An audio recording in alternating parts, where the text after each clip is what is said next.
Hello, so we're live and it is 7:30. And anyone who's new here, feel free to subscribe if you find it interesting or helpful. And if you like this, feel free to give it a thumbs up. So I don't have any kind of a plan, really. I've got a coffee, and that's about it.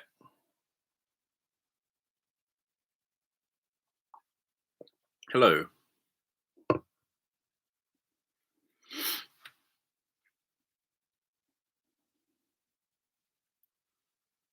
I always found Wix ridiculously overpriced. I like how websites look with Wix, but it's not worth the price, in my opinion.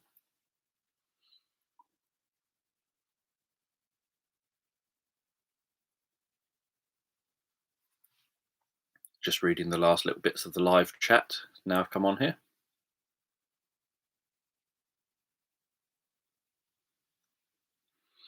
Yep, I have a coffee that I'm drinking.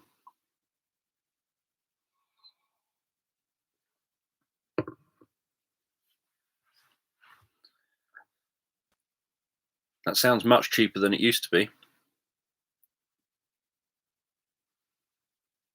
How long? No idea. Quite a number of years. Why? Just because of habit. So I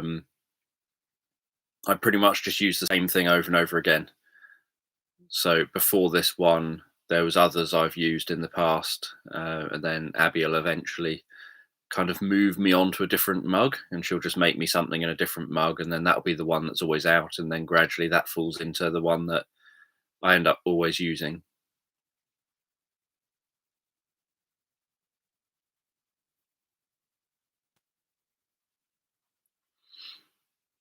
Next, I remember.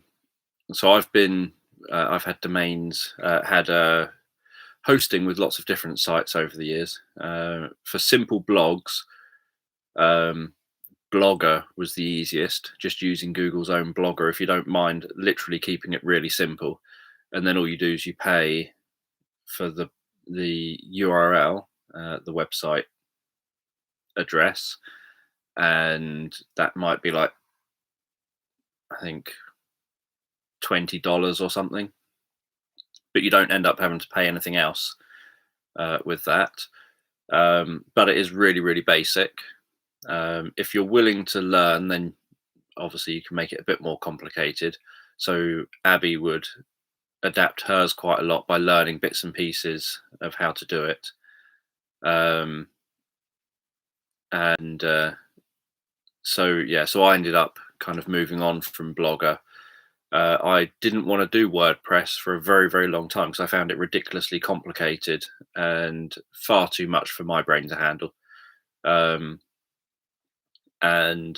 eventually I bit the bullet, and I just have my current site is a normal WordPress kind of blog type site, which is a very reasonable price, and I can at least make it look half decent.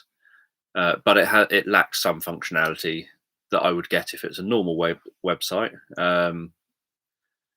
I built sites on Wix before, but it was always the free sites, and then the hosting I always found was far too expensive to bother paying for it. The company I have used most over the years is webs.com. But they're a terrible company, in my opinion, to use. I'm still with them with one website, purely because I have some free downloads with some of my books, and there's no easy way of offering those free downloads unless I have that one, unless I sort of host it as a website. You can't do it on WordPress. If I could, I would end it and just do it all on WordPress. But yeah, so with webs.com, that has dropped in price, or it seems to have done. The option I used to use at one point cost about $400 a year, which is stupidly high. and then they've reduced it down, and so it's much better now in price. But I frequently end up with people saying to me, "Oh, that needs to be oh, your website's down," and then I would check and find that webs is down as a service, and that then everything, all the websites with webs are down. So that ends up being really annoying.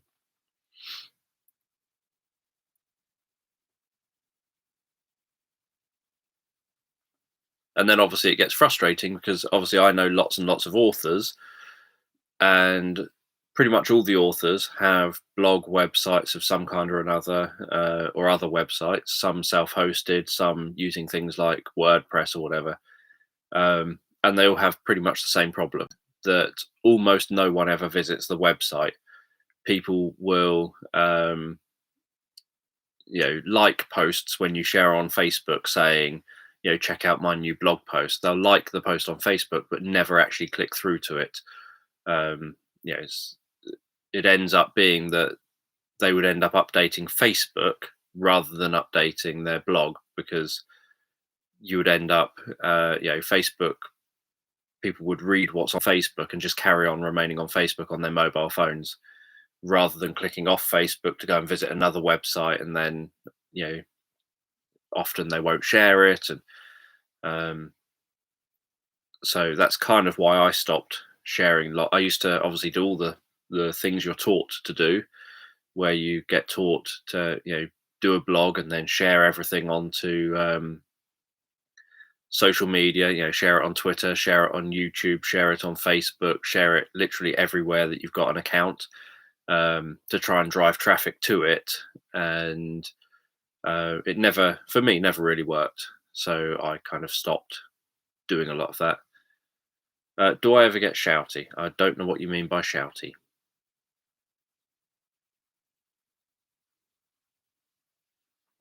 When I worked in residential children's homes, I raised my voice once, maybe twice. Both times were strategic, and both times were saying a single word. Do I shout? Well, I've just given two examples. So both times that single word was stop. And that was it. And then you just talk calmly and normally again. And if I have to get someone's attention, say I see someone a very, very long way away, and I need to shout to get their attention, then obviously I'll shout their name. So again, I'm just shouting the one word to get their attention. But other than that, I don't really, I'm not a shouty person. I don't see the point in shouting, unless it's a strategic thing where you're trying to grab attention, and so you're saying a single word, and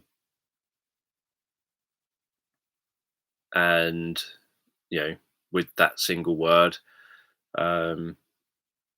everyone stops. And as long as you do it infrequent enough, so as I say, in about 5 years of doing residential children's homes, I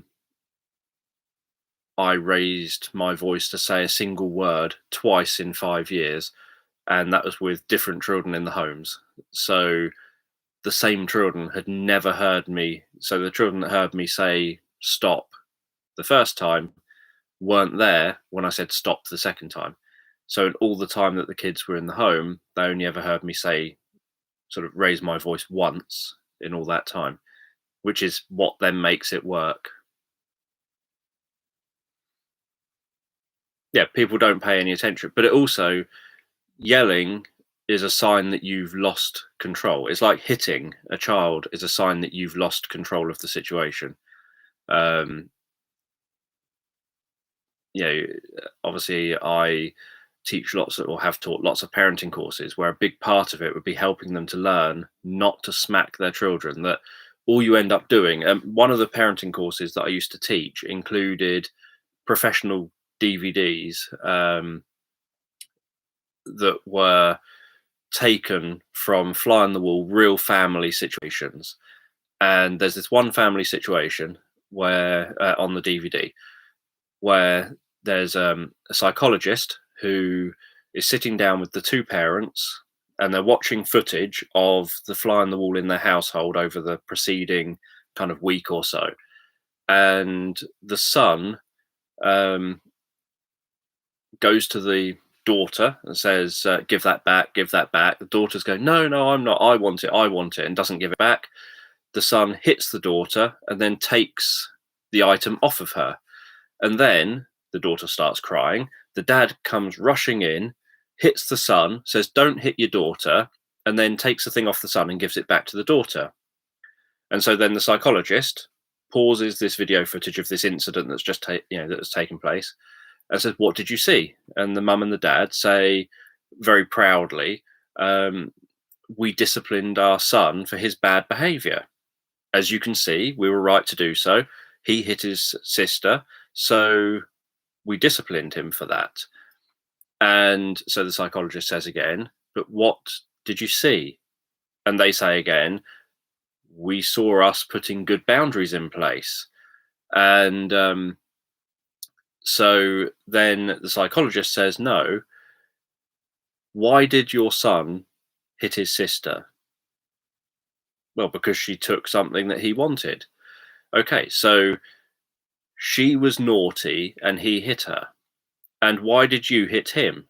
"Well, because he was naughty, and so we hit him." "So what are you teaching him when you hit him?" And obviously they were sort of trying to play it down as, "Yes, but it's only a smack, it's only a tap," and all this stuff. But they was, "Oh, we didn't even realise that our behaviour to him wasn't a punishment for his actions. It was teaching him when people do things wrong to you, you hit them, and we'd never thought of that before."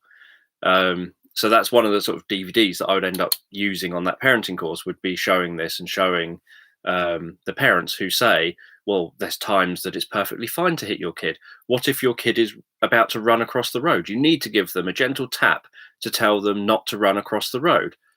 And I would say, instead of hitting them to tell, because they're about to run out in the middle of traffic, and obviously you are scared, you're a parent and you're worried your son or daughter might get hurt, how about grabbing hold of them and telling them no or stop, and telling them why, so that they understand the consequences of why you've had to do that. You don't have to strike them. You want to stop them from going in the road and educate them for why you're having to stop them. You don't need to hit them. And then parents would often come back with, "Oh, yes, but there's this situation where you might need to hit a child in. And there's that situation where you might need to hit a child in." And then it would be on to but the education system is broken because teachers are no longer allowed to hit children and discipline children. And so you would then get into the whole kind of, actually, you don't need to do that to have respect. Respect isn't fear. You know, if the child is worried they might get hit and that's why they don't do the bad behavior, that's called fear. That's not called respect. Doing the right behavior out of respect doesn't involve violence. So a large part of the parenting would be teaching them that there isn't any need for for actually striking a child. Obviously, for anyone who hasn't been in the situation, this might sound controversial. The only time where you might strike a child is if it's in self-defense, and literally it's the only way in that moment that you see that you can defend yourself. So I had a situation in children's home where a teenager nice and politely knocked on the office door of the children's home, and so I opened the door equally as politely, and his hand holding broken glass was heading straight towards the front of my face. So I slammed the door on his arm. He instantly said, "I'm going to get you done for assault," having now dropped the glass and the situation was over. I obviously said, "You're within your rights to phone the police and go down that route if you want, but obviously they'll just want to do a whole investigation here, and the police will find that I was just defending myself, because the alternative is that glass would be impaled in my face." And so I think there are exceptions, but in terms of any kind of punishments, consequences, anything like that, um, smacking children, things like that are all. I don't know if they're totally banned now, but I know it was going through the process because I've not been in the loop um, over the last couple of years to see how far the process has got. But it was going through the process of getting banned because why on earth would you need to hit a child as a consequence? If you've reached that point, you've lost control and you're no longer in control of your own actions. And if you are doing that with control of your actions by choosing that that's what you really want to do, that you really as an adult want to do abuse to your child or a child, then you're not teaching someone to defend themselves. Obviously, that's a totally different kind of thing. It's so well, it's about teaching. So it is defense, but it isn't. It's about teaching just the appropriate action to stop, just to make yourself safe. So it's pointing out. So it is defending, but it's not. I suppose it's making sure it's in context. It's not going beyond that. So it's not like if someone starts bullying you, then you strike back or anything. Because if there's an opportunity for you to avoid it, so what you would teach to a child is that if someone hits you and you can run away, run away. You don't hit back because that's retaliation, not defense. And that's the thing that I think a lot of people, again, end up getting mistaken by is that they'll say, oh, they were defending themselves when actually they were retaliating, not defending. Defending is someone throws a punch at you and the only thing you can see to do is to quickly swing up your foot and kick them in the nuts. That that would kind of be you've defended yourself and then you run away. So the whole point of any defense is get yourself out of that situation as quick as you can, as safely as you can, with minimal harm to anyone. I know children's home staff, for example, one member of staff had no choice but to punch a teenager in the face because the teenager was about to slam a TV down on someone. And it was the only way to kind of, that they saw in that moment, to kind of stop that situation from happening, was to just quickly, they didn't like intentionally go for the face, but it was like they were just swinging at the child, the sort of 15-year-old, to try and make them drop the TV without ideally it hitting the member of staff or anyone else. There's probably other things they might have been able to do, but the main thing is that for self-defense, you need to be able to justify that you used the minimum force that you felt you could use to resolve that situation. This was something the police used to always say that they found really difficult in the work that children's home staff do, that they're allowed to use pain. They're allowed to cause pain to people as a way of managing them. So when, for example, I was on shift and the 6 teenagers said, "We will kill you all," and they had us trapped and actively tried to do that with Stanley knives, we tried to deal with them as best as we could, causing as little harm to them as possible. The police came in and just literally got out their nightsticks, whacked the kids' legs away, and the kids just went down like sacks of potatoes. And then the police said, "If you move, we will hit you again to keep you there." And the police could do that as their defense. No, you get minimum wage. It's a minimum wage job, and you have no protective clothing or anything. You're just normally wearing like jeans and a t-shirt. But the police came in with their big 6-foot riot shields into the home. They came in with their sticks out. They came in with stab-proof vests on. They were fully armored and prepared for dealing with the situation that was going on in the home. The 3 of us staff who were on shift essentially had jeans and t-shirt on. And this night, one of the teenagers grabbed. There was two males, myself and another male, and a female, and it was one of the first shifts for this female. And one of the teenagers got her in a headlock and was trying to kill her, was trying to sort of choke her to death. She was punching him between the legs. She was stamping on his feet. She was headbutting, and she couldn't get him off of her. We were trying to get him off of her, but at the same time, we were being attacked by five others who had Stanley knives out that were trying to slash us and sort of kill us as well. And we're trying to defend us from them and her from him. And eventually, we managed to get him off of her. But by the next day, because they had caused harm to the property, the next day, the director or the owner of the business told us off and said that we never ever should have protected the woman, that because of us using our time to protect the female member of staff, that allowed time for some of the other teenagers to damage property while we were busy and occupied, and that our priority should have been to make sure that harm didn't come to his property, not to the member of staff. So she handed her notice in and thought she couldn't work for a company where the actual owner of the company places their own property above their own staff. And the other male member of staff quit the job as well. He said he can't work for a company that obviously thinks like that and would prioritize the sort of lack of destruction of the property over the harm of staff members.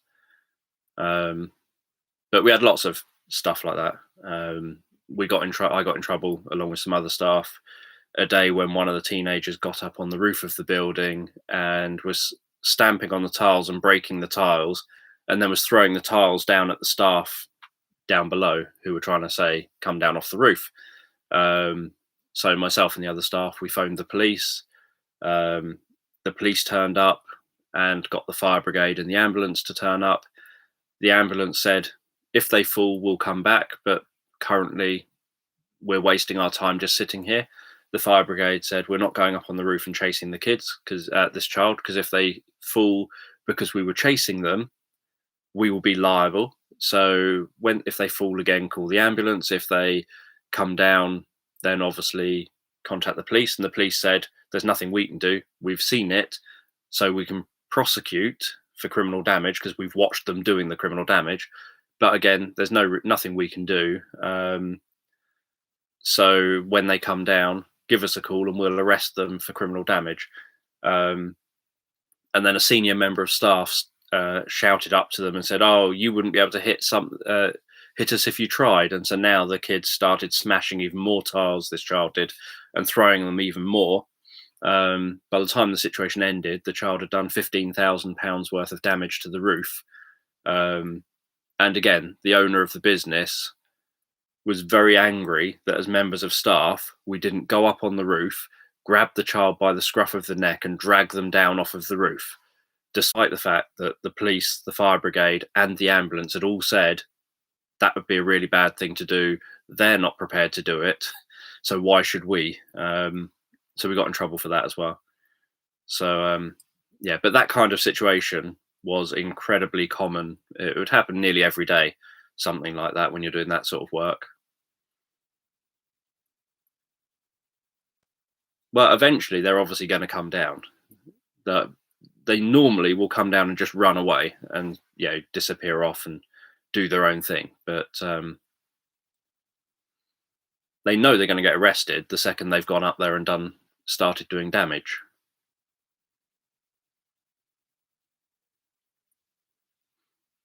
But yeah, that owner owned a castle that was courtesy of the business that was for the children, but the children were never ever allowed to go on holiday there. That was where he went for his holidays.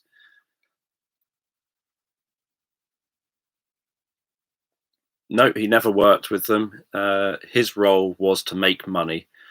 He was very angry with us. I've told the story before, when myself and another member of staff got two of the kids kicked out of the home because of the risk of abuse, um, like not very nice abuse going on. And so we ended up dealing with situations, refusing to allow the abuse to happen, and having to tell social services of both children that we had done all this and that things had kicked off because we weren't allowing them to abuse, one to abuse the other.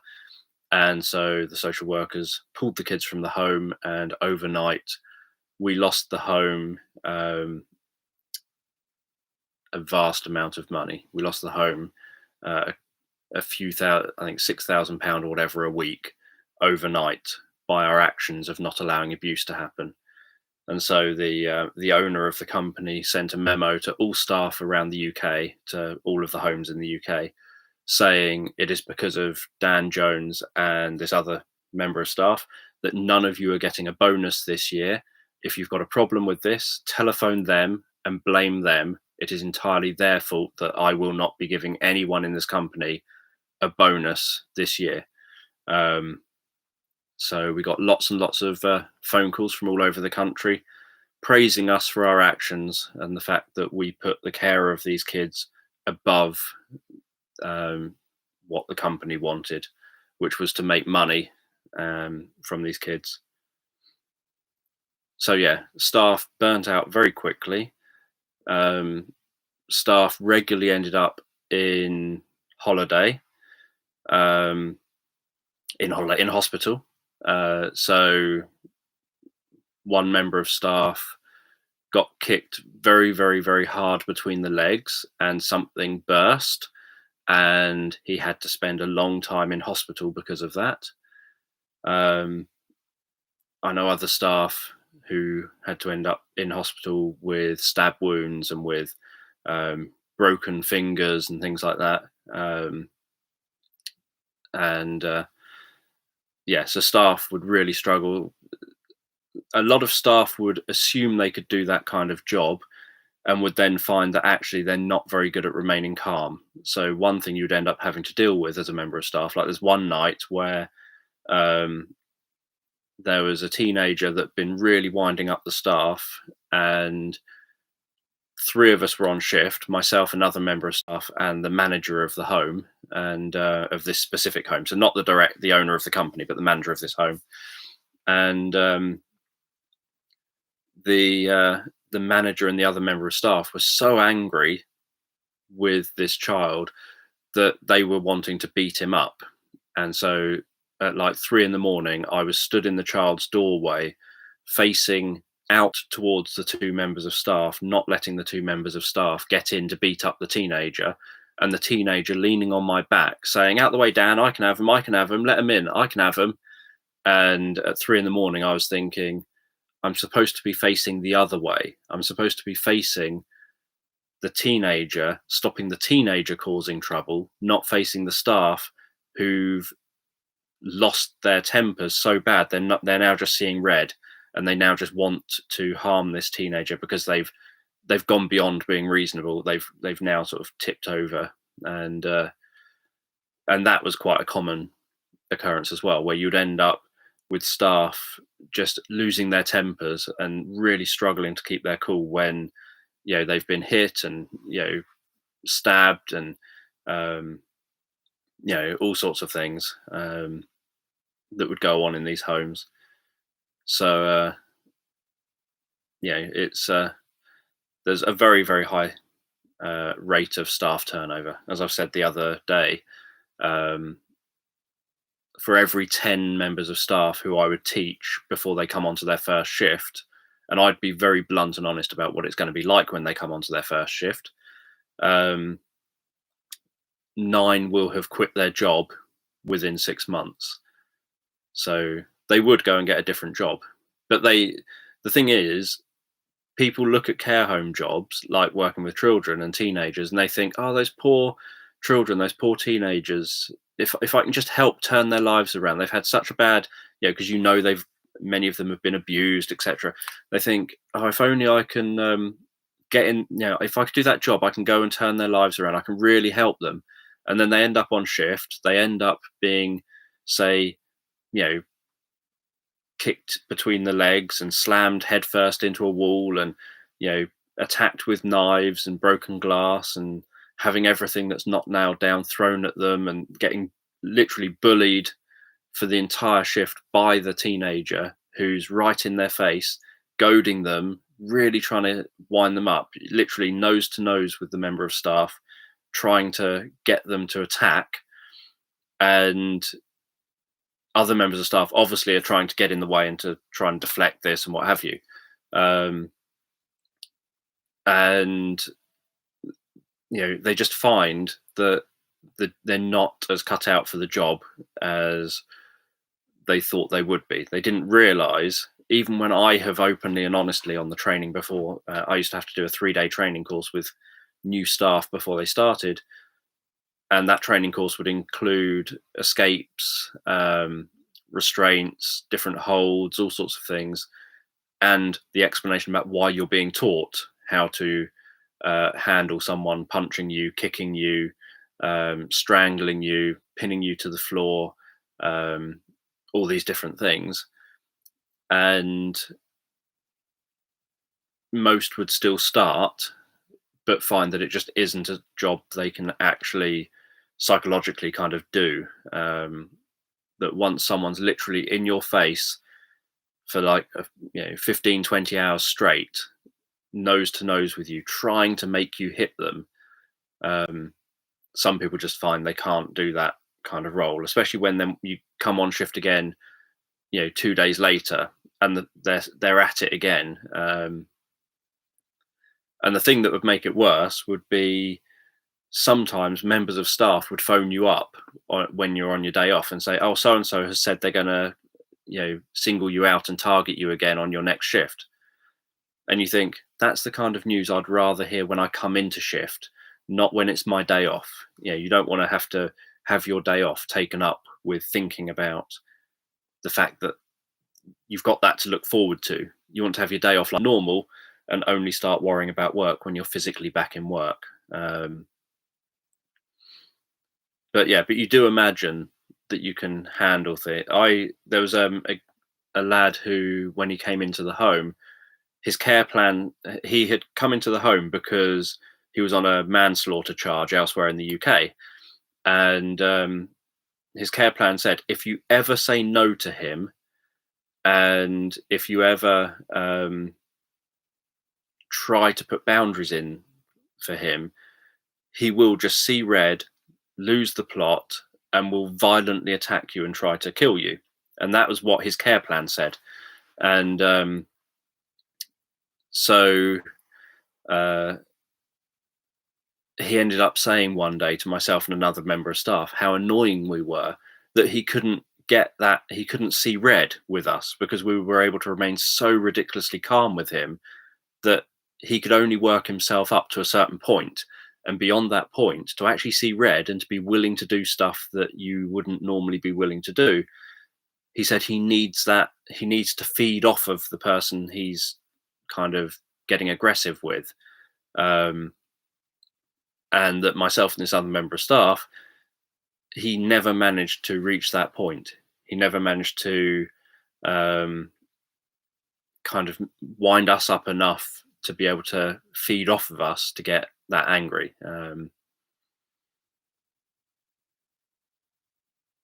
It's definitely sensible not to answer work calls when you're not in work.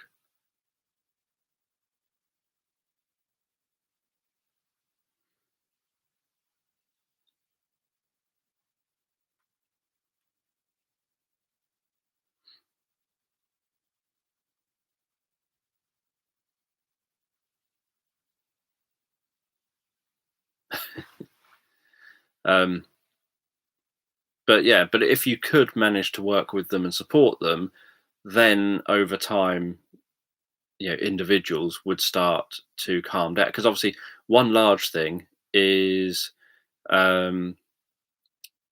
that they've been rejected. Literally, they've been abused and rejected by everyone in their life, and they've normally been in multiple children's homes. And I used to get angry with our children's home, with the company, for the fact that they would advertise saying we take the most difficult teens in the United Kingdom. And then as soon as that teen comes into the home and headbutts a member of staff in the face and breaks their nose, they would get kicked out of the home.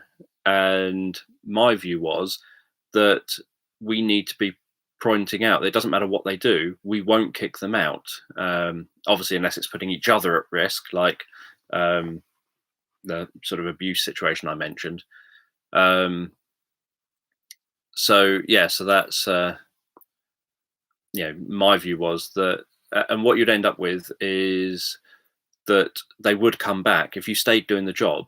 They would end up coming back and seeing you years later, saying, "Oh, when I used to give you a hard time and throw everything that wasn't nailed down at you, and I used to attack you because you were trying to get me up in the morning and doing this, that, and the other, but you kept on just being there and saying, 'Good, you're awake. So I will see you out of bed in a minute then.'" And then they're not out of bed. So you go back, knock on their door, go in, right, time to get up. They shout and swear and throw everything that's not nailed down at you again. Good, you're awake. I'll be back in a minute. Make sure you're out of bed. And then you just keep doing that, even if it goes all the way through till like 3 p.m. You're still going in saying, right, still got to get up for school. And you just keep harassing them. And they would end up coming back saying, I get up for work now because of you doing that. And there was one teenager who he came to me because he had some problem. And I said, literally, you spend all your time shouting and swearing at me and really sort of being aggressive towards me. What's made you come to me for the support, given there's lots of staff that work here? And his response was that many of the other staff just don't care, because if they cared, they would put boundaries in place. Essentially, they would put up with his crap rather than just going and having a cup of tea and letting him do what he wants. And said that because I'm constantly putting myself in a situation that is dealing with him being aggressive and horrible, he knows that that makes me different to the others who just think, oh, it's easier to go outside and have a cup of tea and a cigarette than to be dealing with that teen who's doing something wrong in the other room.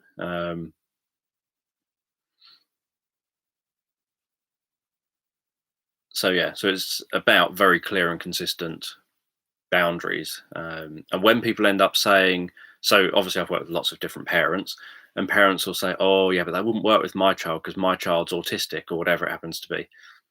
And the reality is it does work exactly the same. It's just that you have to be even more clearer and consistent, because autistic kids generally want even more certainty and clarity in how they're being dealt with, and even less vagueness.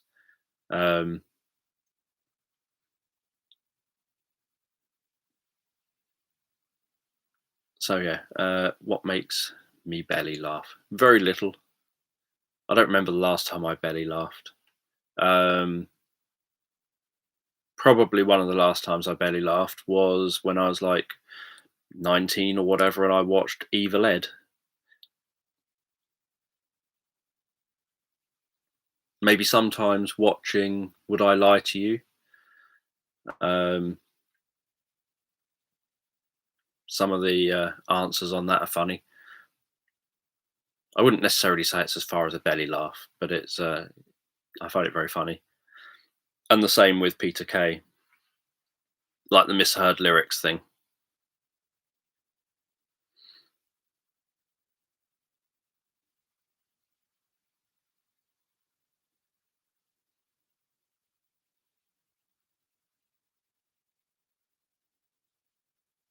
Yes, it probably says a bad thing about my sense of humour, though.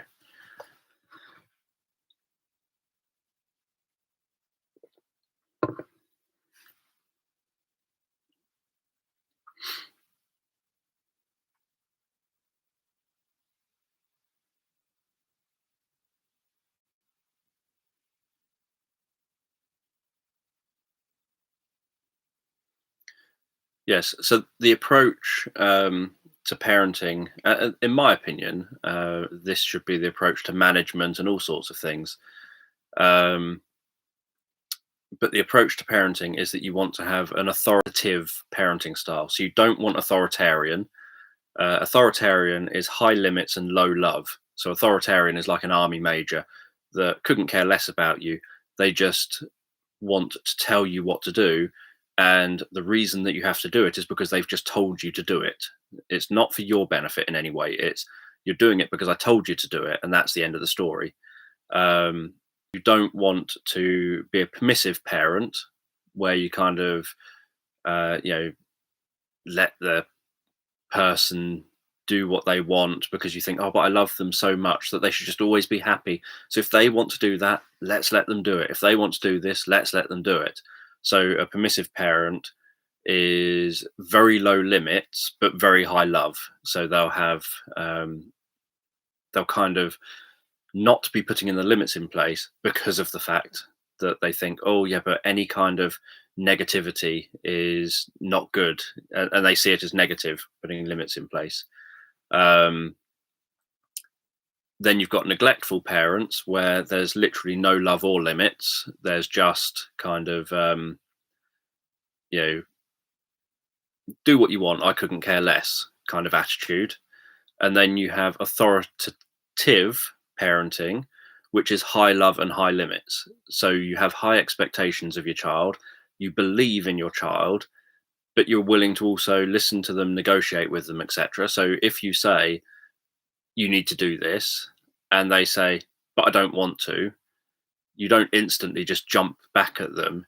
You negotiate with them and kind of talk with them about it, and find a way forward with that, rather than um, so you sort of explain everything's for their benefit. So you explain it from their perspective, from so you're um, I'm putting this boundary in place because it's for your benefit in this way. So, I'm waking you up in the morning, even though you hate it, because waking you up is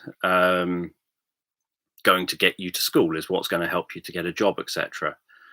Um, I think I saw a question somewhere about Dubai. Besides it being hot, what was Dubai like? Best and worst things. I don't know. I rarely have an opinion strong enough to be able to say best and worst. Um,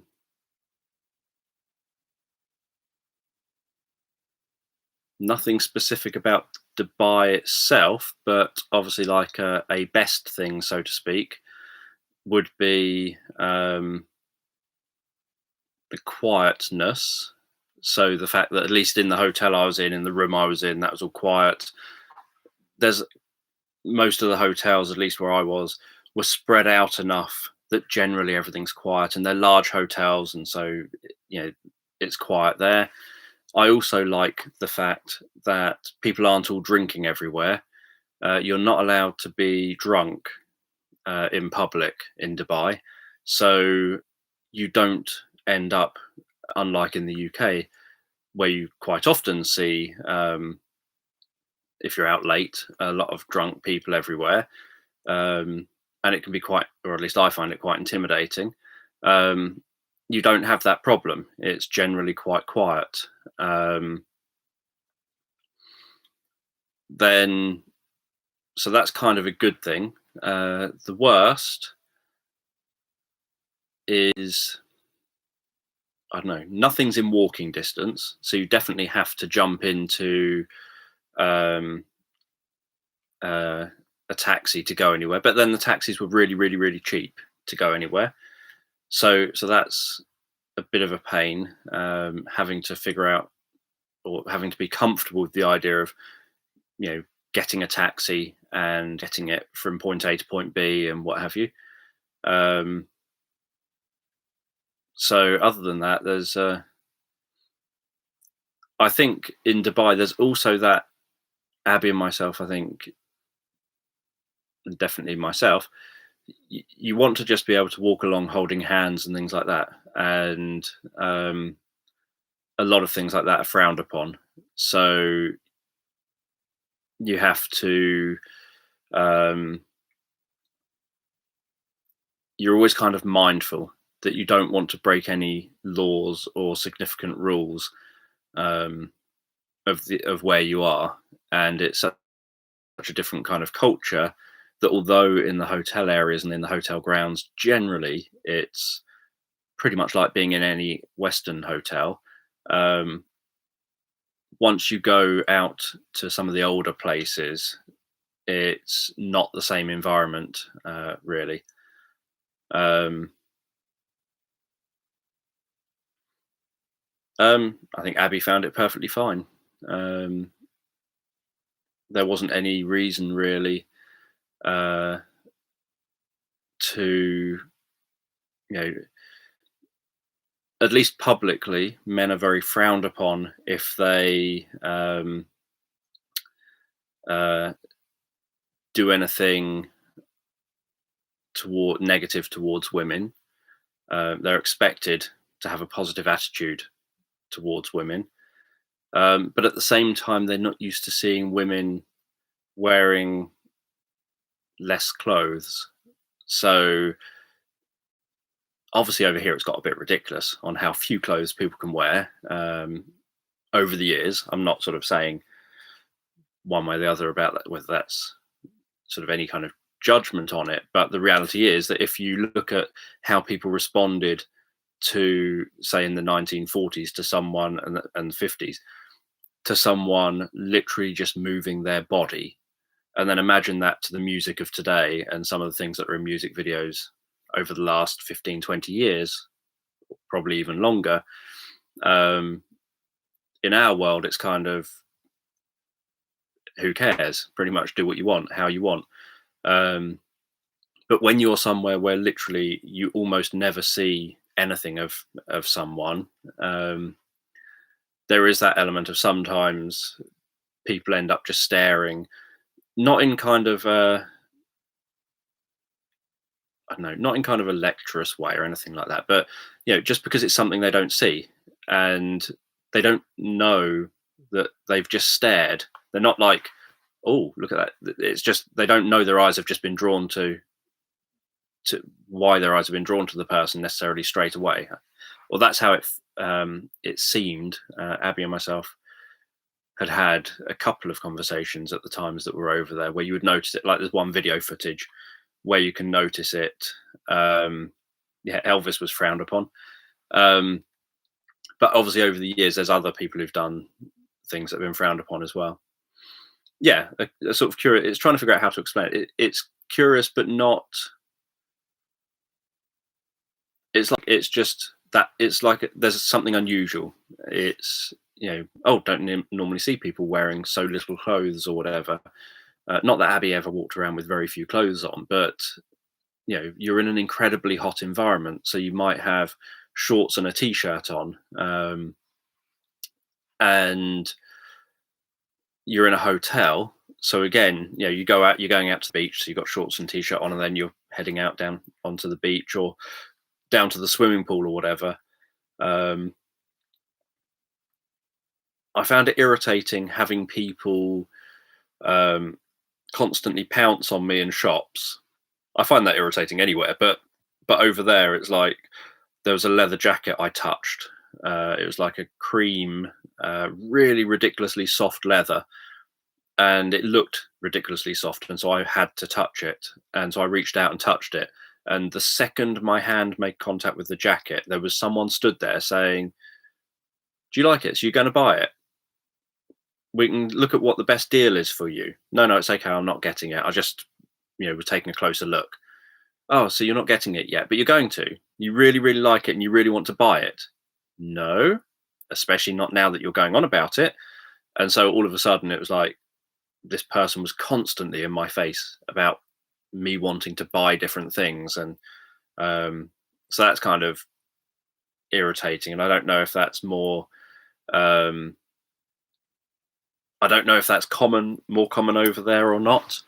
I know I really struggled with things like the marketplaces. I went into um, the old part of Dubai and went to the markets and everything, and they've got obviously lots of um, things like gold market selling just tons of gold stuff because gold's really cheap over there. Market selling tons of gold stuff and jewelry, and market selling different spices and everything, and all sorts of different markets. And I found that overwhelming, and the fact that everyone's trying to get your attention to buy from them, which I can kind of understand. I've spoken before about when I was selling stuff at Arundel Festival.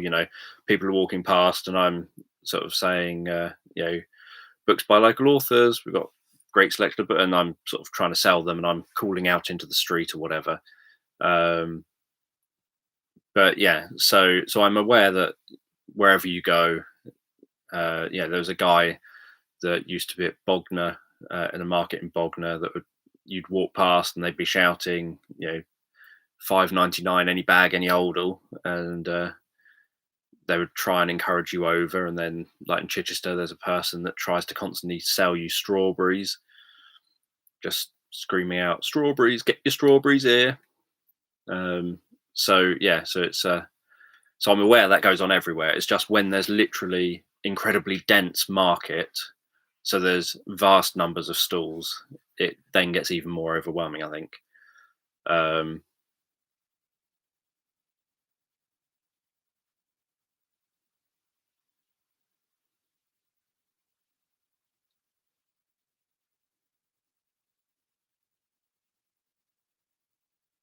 just reading the comments.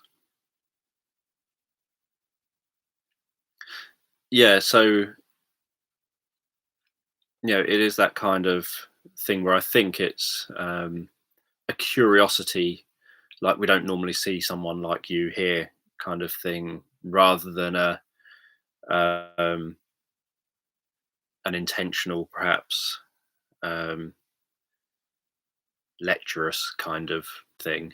Um,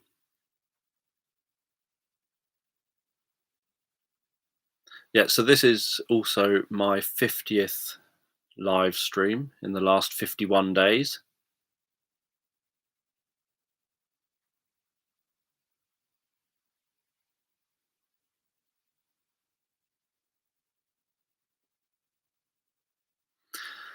Anywhere in the world I'd like to see. I don't know. It would be nice if these places in the world could come here instead of me having to go to them. Um, I wouldn't mind checking out the inside of some of the pyramids. I wouldn't mind going and doing some archaeological digs in different places. Um,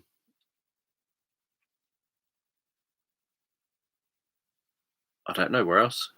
Uh, I'm sure there's lots of natural places that I wouldn't mind going. I can't imagine myself going to them, but there's some natural places that I wouldn't mind checking out if it was possible. I'd rather do it in VR or something, virtual reality.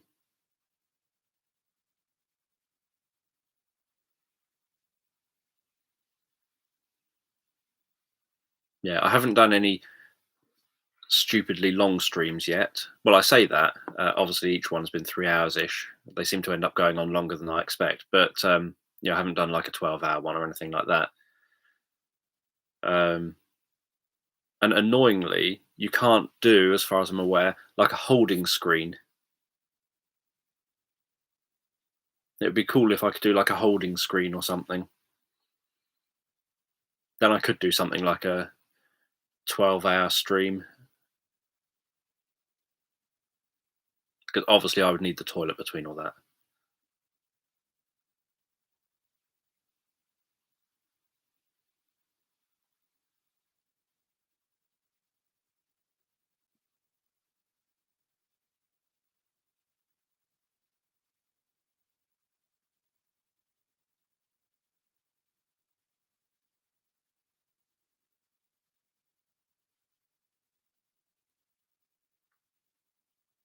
Yeah. We have suggested catheters before.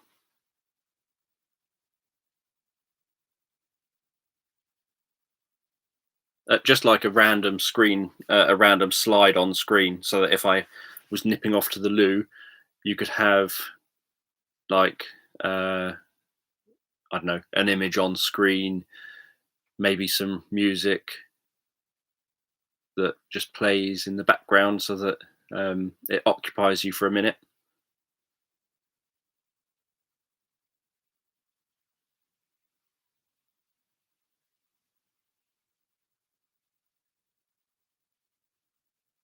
Probably come back and find that everyone's gone if I did that though.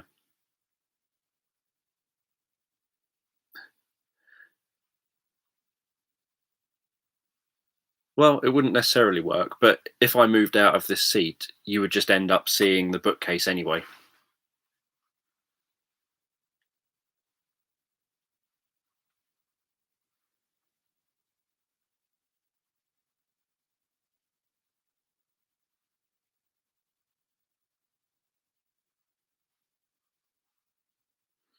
Yeah, except that I can't be sat here drumming and going to the toilet.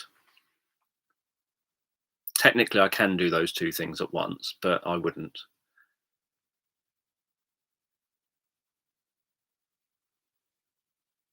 Yes, although I've shown you many books now, so you're probably sick and tired of all the books.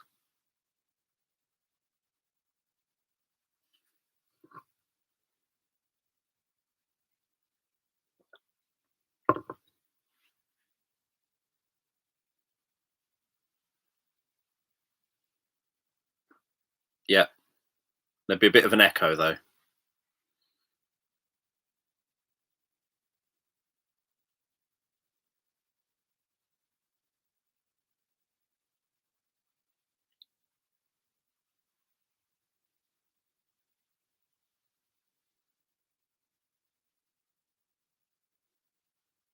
And I was wondering whether to move on to, at some point, reading my Ericksonian Approaches book, given that I've read the other one already.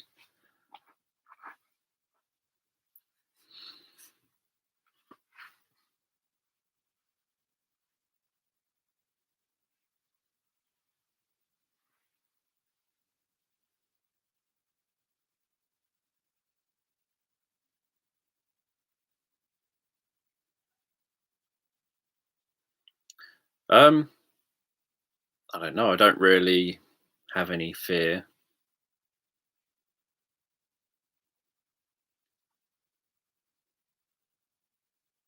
See, I find my brain is very good at compartmentalizing things. So if I think about something or focus on something, then it can impact on me. But if I'm thinking about something else, then whatever the other thing is doesn't impact on me because I'm not thinking about it. So, you know, the whole COVID thing doesn't bother me when I'm sat here chatting now, for example. Um, it doesn't bother me if I'm just with Abby. When it bothers me is when I see people kind of, getting too close and seeming to just not care about any kind of precautions. So that's the only time it kind of bothers me. Not to any level of fear. It's more a case of me wanting to tell these people that they're idiots, and um, me not wanting to go out, and me getting very angry. So me not wanting to go out to places where these idiots are.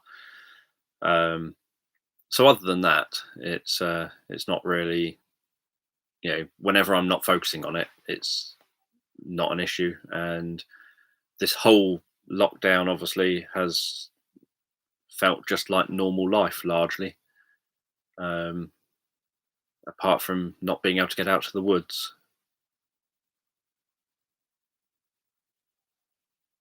Yeah. So there's a consensus that book two is probably a good thing to go through. It's shorter than book one. Book three, I'm not going to read when it arrives, because book three is uh,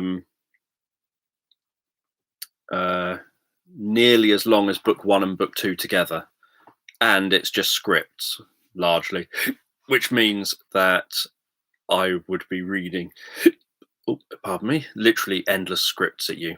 Um, Not a good thing to happen.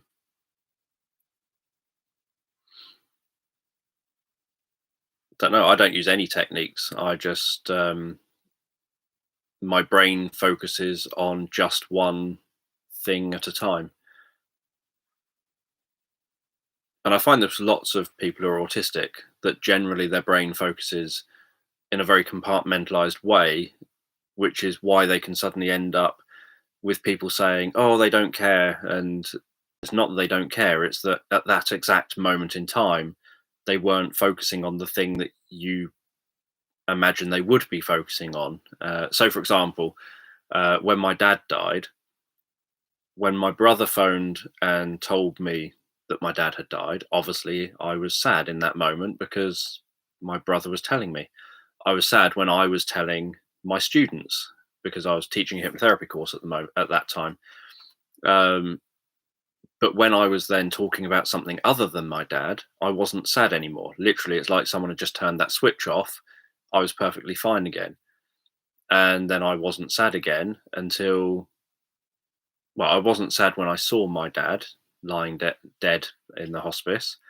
Um, I was more sort of, I'd quite like to take a photo of this. He looks so peaceful. He's not looked anywhere near this peaceful for a very long time. It'd be nice to have a photo of how peaceful he could look. I didn't take a photo because I thought, I bet people would think that's weird. So I didn't take a photo purely out of thinking if someone went through my phone and saw a photo of my dead dad, they'd probably think something's wrong with me. And that was my own reason for not taking the photo. Um, but I wasn't sad at all. There was a body lying there. It's not something to be sad about, in my head. When I was talking to my brother and my brother was crying, that then made me sad again. But then as soon as I was in a conversation about something else with someone else, I was back to being normal, like not sad in any way, just neutral again. And the same with when my granddad died a couple of years later. Um, when I got the news, obviously I was sad, and when I told Abby, I was sad. But the rest of the time, I was neutral Dan. Um, and when I um, was sat at his memorial, I was perfectly fine during his memorial. When I had to get up and tell anecdotes about my granddad, because I was thinking deeply about my granddad at that exact moment in time, I was then sad again for that moment in time. And as soon as I finished talking and then went and sat down again, I was neutral again. There was no, my face stopped leaking. Um, but what you end up having is, and I've had this from people quite a lot, um, what you end up having is people saying, you need to, you're bottling it up, you're not addressing it properly, you need to um, get more in touch with this feeling, and you need to get more in touch with that, and you need to grieve about this and grieve about that. And what they're doing is saying, this is what I would be doing, and I think you need to be doing what I would be doing, um, which isn't true. People are who they are, we're all different. And I know a number of parents I've worked with where they'll say, my child was just playing on his Nintendo DS back in those days. My child was just playing on his Nintendo DS. He didn't seem to care that this bad thing had happened. And it'd be, well, he probably cares if he thinks about it, but he's not thinking about it. He's playing his Nintendo DS. His mind is on the Nintendo DS, not on whatever it is that, the sort of negative thing. As soon as his mind's on that, that's what his mind is locked on. And so it's kind of very single focused all the time rather than uh, loosely focused. So rather than it being, I'm kind of trying to distract myself with it, because distraction doesn't really work so well in that way, in terms of when you try to intentionally distract yourself, you're doing that, and it's kind of always there. Whatever the problem is, it's kind of always there. It's always trying to nudge in, and that you're actively, essentially putting effort in to trying to keep your focus off of something rather than, oh, look, a bird. That's a totally different thing. Suddenly just thinking, oh, look, a bird. And now all your attention's focused on a bird. You're not trying to block anything out. You're not trying to avoid thinking about anything. It genuinely just isn't there in that moment in time. What's this about entertainment and cursing?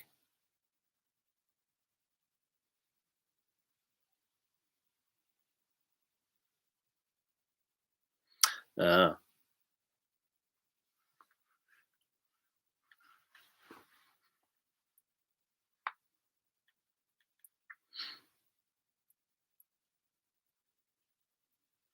yeah, sometimes it's not even necessarily related just to the feelings. It's sometimes it can take a while for your brain to suddenly process something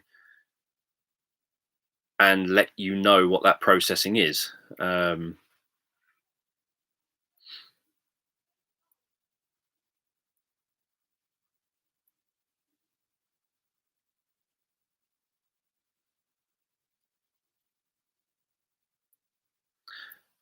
Obviously, when people are experiencing anxiety, um, then they will have to be experiencing anxiety. They will have the physical effects of that. They will be in a state of readiness to run. In fact, that's what it's attempting to make them do. They'll want to get out of that situation, get away from whatever it is. Um, their arms will be wanting to move, their legs will be wanting to move, they'll want to run away. Um, their heart will be obviously speeding up and their breathing will be getting faster and shallower.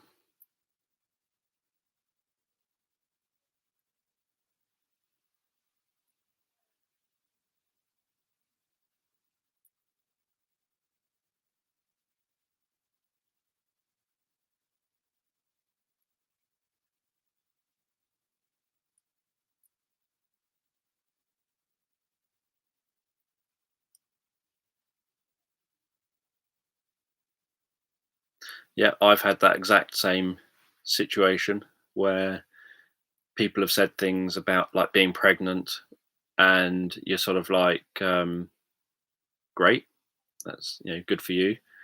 I assume that's what I assume you're happy about this. Um, and then you should be excited for them. You should be kind of like, oh my God, you're pregnant. Wow, that's so brilliant. Well, I'm not the one that's pregnant here. So why would I be responding like that? That doesn't make any sense. And so I have been told before, when you go into this situation, remember to, act surprised. Remember to act really excited for them and really pleased for them, and ask them lots of questions in an excited way, as if you really care. Um,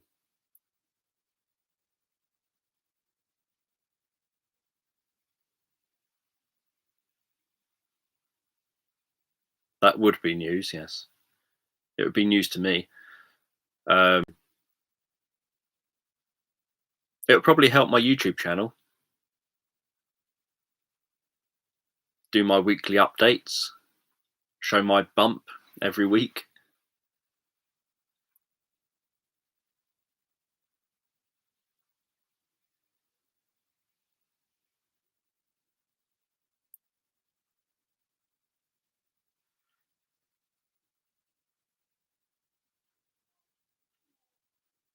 Do a few live streams of me suddenly becoming really emotional, or sitting here eating, I don't know, spinach and chocolate ice cream with, I don't know, radishes or something. Um, just binge eating it on camera or something.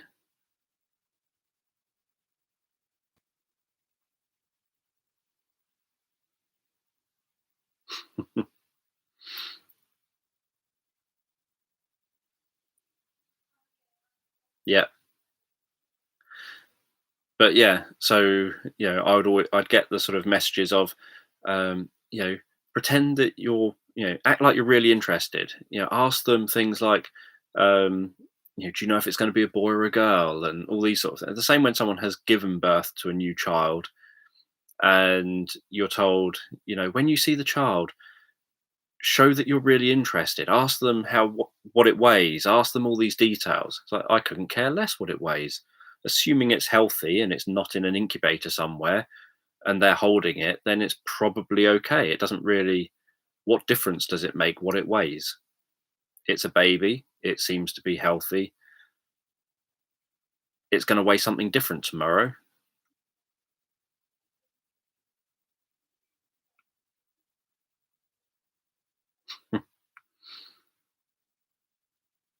I did finish that. Obviously, I finished the final quarter after the stream because it needed eating. No, she's not really into eating banoffee pie.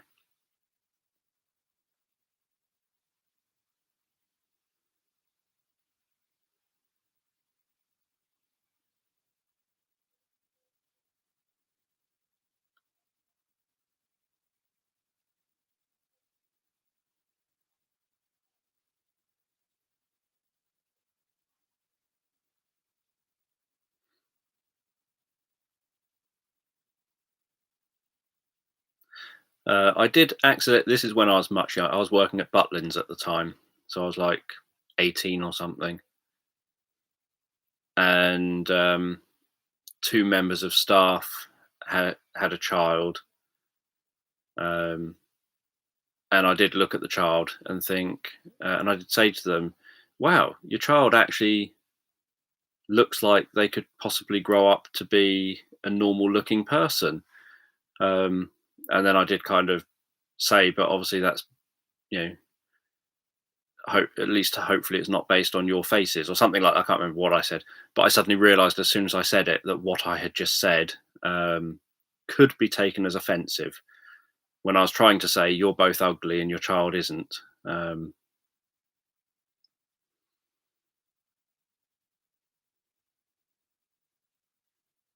They remained friends, so I don't think they took too much offense, but they did point out that it could be taken as being offensive.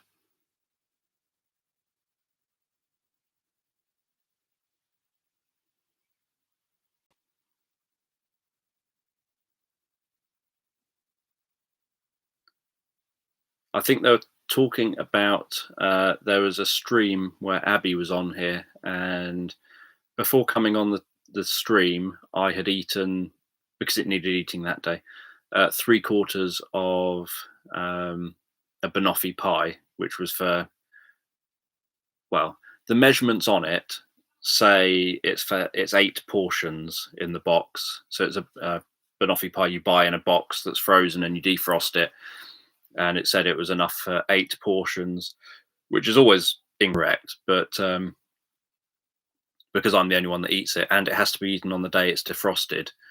I'd eaten 3/4 of it for lunch, and then 1/4 of it after the live stream, after dinner.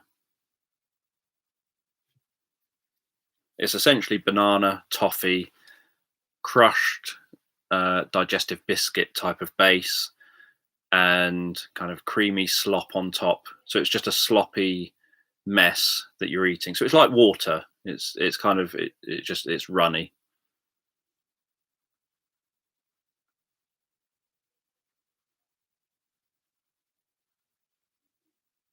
I remember as a small child, I was maybe 6 or 7 or something. Mum took myself and I think two of my brothers to one of them was a baby at the time, to a cafe, and we all ate. And Mum then said, "What do you want for pudding?" And I'd asked for chocolate gatto, and um, then Mum ordered all our puddings, and then the um, waitress brought all our food over, and said to mum, there's your chocolate gatto. You obviously, I've got you a double-sized piece because you look like you need it, given that she had 3 kids with her.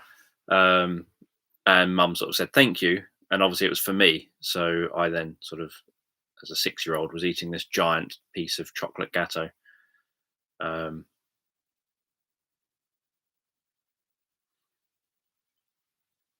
One big problem I've always had is that I literally just shovel food in my face. Um,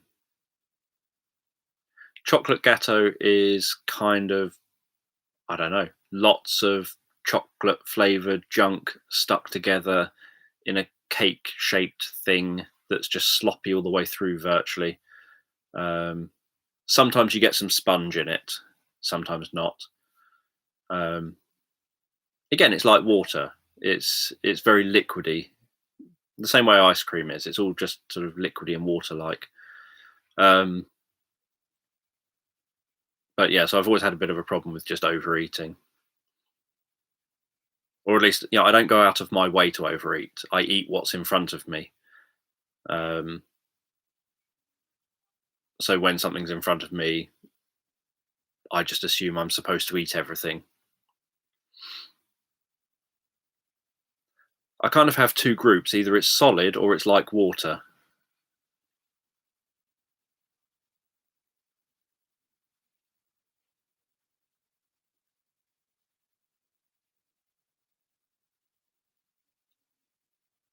And if it's like water, then it essentially just lies flat in your belly like water does. It's it kind of, you can just keep consuming it endlessly because it doesn't really fill you up. It's just passing through you.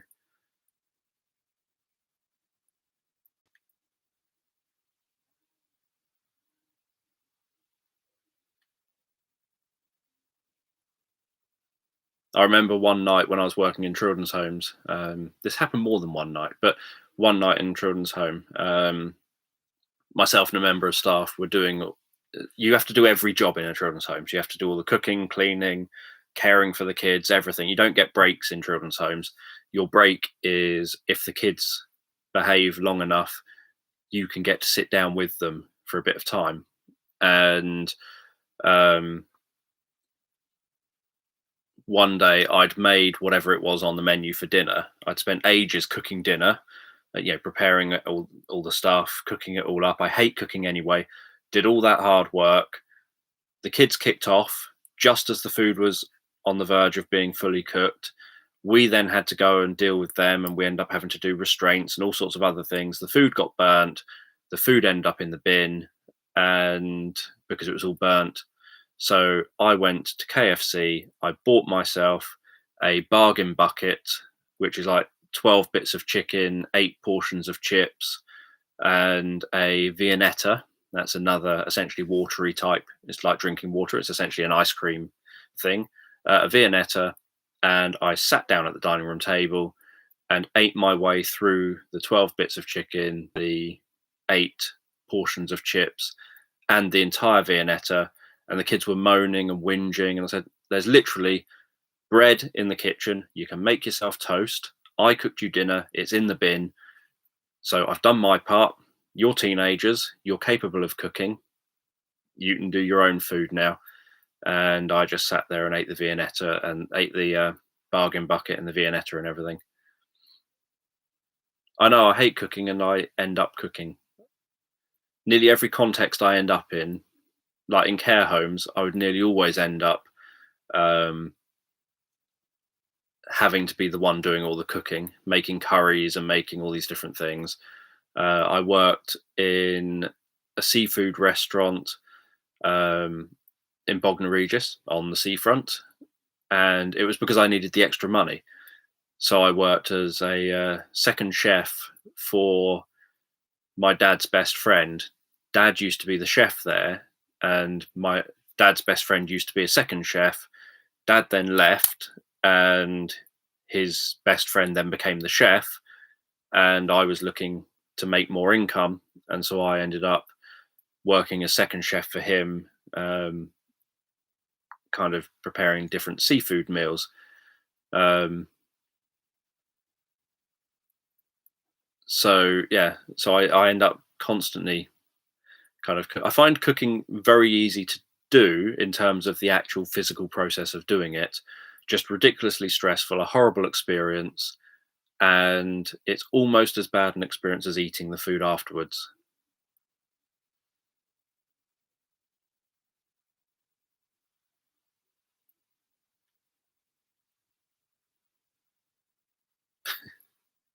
And drinks in buckets, it seems sometimes.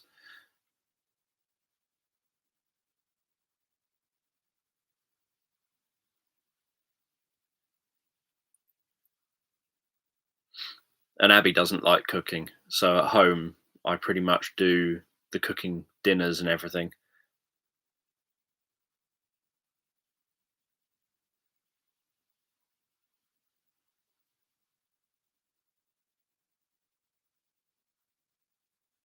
Cool.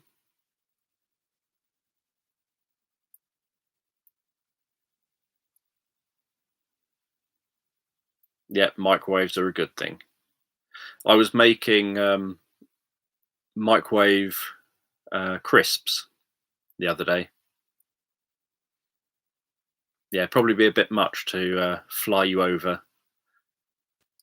I have said to Abby that I would love to be rich enough to literally just hire people to do things like cooking and cleaning and stuff. I don't want to live in a big, rich, a big property or anything. I just want people to be doing my cooking and cleaning and all the bits that I don't want to waste all my time on that I don't like doing. If I had someone else doing all the cooking, especially if they did the food shopping, I'd eat so healthy.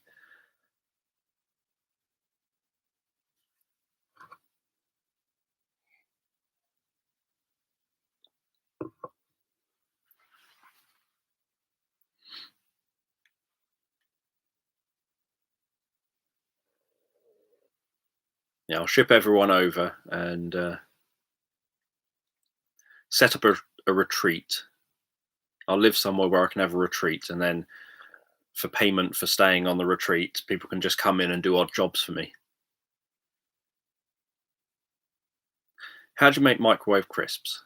Get potatoes, chop them into really thin kind of thin slithers of potato, so crisp looking bits of potato. Um, Put them in some cold water, really, really cold water if possible, and kind of smush them around with your fingers a bit just to try and get rid of all of the starch.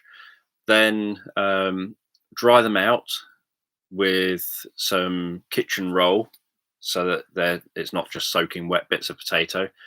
Um, then coat them in a little bit of oil on both sides, lie them on some the brown papery stuff, so the baking paper stuff, chuck them into a microwave for perhaps 5 minutes until they look crisp like, and then they come out looking and tasting like crisps. Add a bit of salt or something to them, or if you want other flavors, mix up those other flavors and mix that in, like powdered or whatever, and then mix that in if you want. And it takes no time at all.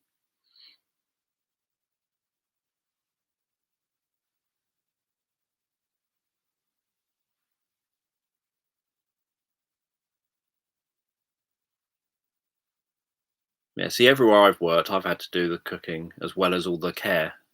So when I worked in homes for people with mental health issues, they were from like 18 up to 96 years old, and we would have to obviously cook them their breakfast. We'd have to give them all their medication. We'd have to do all the housework. We'd have to cook them their breakfast. We'd have to have laid the tables, cleared the table away afterwards, keep them company and occupied, give them money every day. Um, they do just, yeah, they go crunchy in the microwave, just like crisps. They come out like Walker's crisps. Um, I made a video, or I uploaded a brief video thing of them on YouTube on my daily, uh, I think it was on YouTube, on my daily story thing. Um, yeah, and then we would, as soon as you finish doing breakfast and clearing everything away for breakfast, you're having to vacuum the corridors, dust everything, clean all the bedrooms, do all the laundry, keep the residents company, do their mid-morning. You've done their morning medication, then you're doing their mid-morning medications, then you're like 11 o'clock or something. You have to do all your paperwork around all this as well. Then you're doing the um, starting preparing lunch, and you're cooking all the lunch and everything, and preparing lots of different flavored sandwiches, all these sort of things, and um, constantly making them cups of tea and coffee and what have you. And then as soon as you finished all that, you're carrying on with cleaning, carrying on with paperwork. You have social workers turning up who you're dealing with and facilitating meetings of, and answering the phone, and literally just end up, not stopping, because then as soon as you've done that and you've cleared everything away and you want to go and sit down, you've got to start dinner, and you then end up sort of stood in the kitchen peeling like 100 potatoes, because you've got like 30. I think one home had something like 36 residents in, and the other was 18 residents. So you're peeling potatoes for 36 adults food, plus the food for the staff. There's two members of staff on shift, so you're peeling potatoes for two members of staff and 36 residents. um, and then obviously doing all the cooking and chopping and everything, and getting all that done. And then the first time you really get to sit down is kind of 10 o'clock at night, when finally they're starting to go to bed. You've given them their final round of medication, um, and you've given them like their nighttime drinks and stuff like that. And finally, you get to sit and chill. And back when I did that job, I used to take my Nintendo 64 into work with me. And at that point, because I would be doing the sleep-ins as well, at that point I would go and sit in the small lounge. They had they had a TV in a small lounge, and they had a TV in the main lounge. And then I would set up my Nintendo in the small lounge and just play that kind of at 10, 11 o'clock at night until like 3 or 4 in the morning. Um, it was a sleep in shift. So I'd do that, and then obviously get up, and at 7 a.m. you start doing the same all over again. But it is constantly on the go.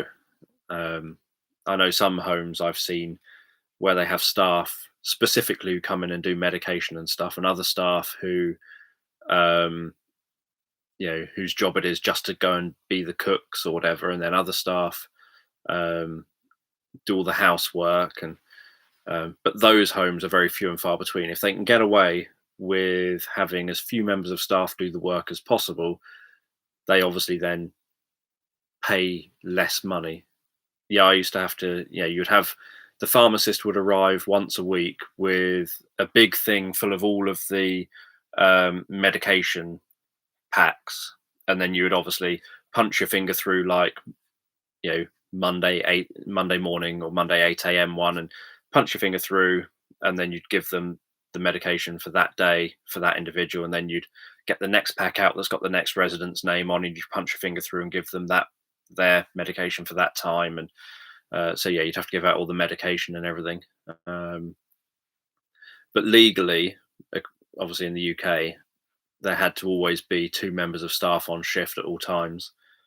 um, so the national minimum care standards kind of dictate, in the small home there only had to be one member of staff on shift at all times. So the 18 person home, back then there only had to be one member of staff on shift. So if you were in that home, you were on your own literally all day and all night. um, but if you were in the 36 bed home, then there was two of you on shift.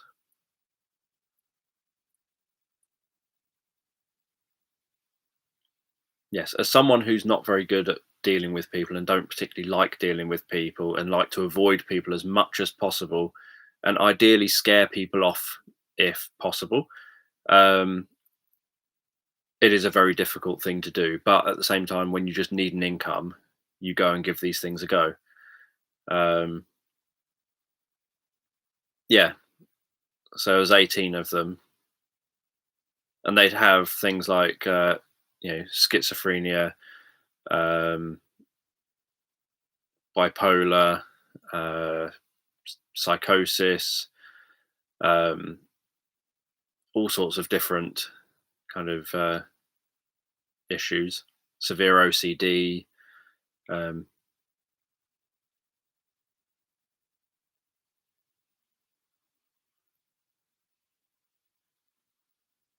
and the youngest in the 36 bed home. So I can't remember the youngest in the 18-person home, um, because their age didn't stand out because they weren't particularly young. They're all kind of what at my age back then I would treat as adults. Um, Whereas in the 36 bed home, the youngest two really stood out as being the youngest, um, with one of them being 18 and one of them being about 20 or 21. And so that really stood out to me because they were around my age. Whereas in the other home, they're all kind of what I looked at as they're just adults. I didn't really give them in my head an age. And none of them required, so the 18 bed home, none of them were extremely old and infirm, whereas the 36 bed home, they were, some of them. So, like the ones in their 80s and 90s, some of them would need lifting and help to go to the bathroom, help to wash themselves and shower, to shower themselves or whatever. They need a lot of manual help. Whereas in the 18 bed home, I can't remember the ages, but they were kind of like perhaps 40 to 65-ish, fairly functioning in terms of physically capable adults who just could do their own stuff.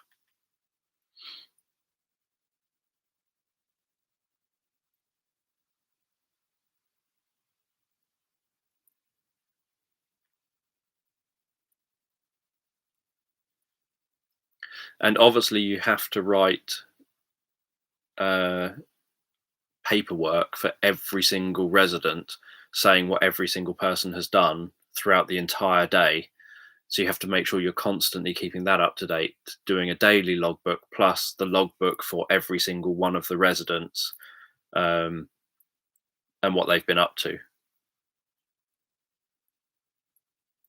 And then there's lots of other paperwork as well, like you have to do your regular fire tests and you have to do your various things like risk assessments regularly and make sure that they're all being updated all the time. And so you're doing all, there's vast numbers of paperwork which go with any of these sort of jobs.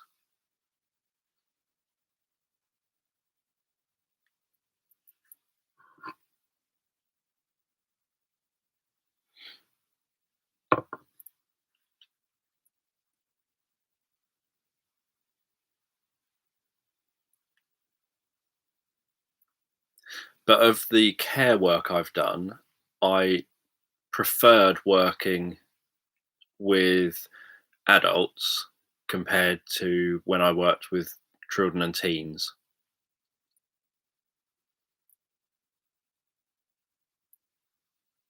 No one. When I worked in the children's homes, no one came in to spend time with the kids. There was uh, in one home 2 members of staff for 6 children. I think it could be up to 8. And in the other home, it was 2 members of staff. But the difference was that at night time, you had to have someone, a waking night person. Um, Whereas in the smaller children's home, where it was 3 children, I think 3 to 4 children, you had 2 members of staff on shift all the time during the day, and 2 members of staff obviously at night, but they were sleeping staff.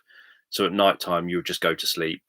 Once all the kids are settled, you're present in the home if there's an emergency, but you're asleep. Whereas in the bigger home, the 2 members of staff would go to sleep, and then there'd be a third member of staff who comes on shift at like 10 p.m. and their job is to stay awake for the night, so that if there's any emergency, they're awake already, they're knocking around, and they can get staff up if needed. But I always found that largely the teenagers were far too hyper for my kind of, and far too much stimulation for my kind of way of life that I'd like to lead. So I did it for years and years and years, but definitely was thinking I preferred working with people with mental health issues who were generally significantly calmer, in terms of they don't bounce off the wall so much.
That's two more than me.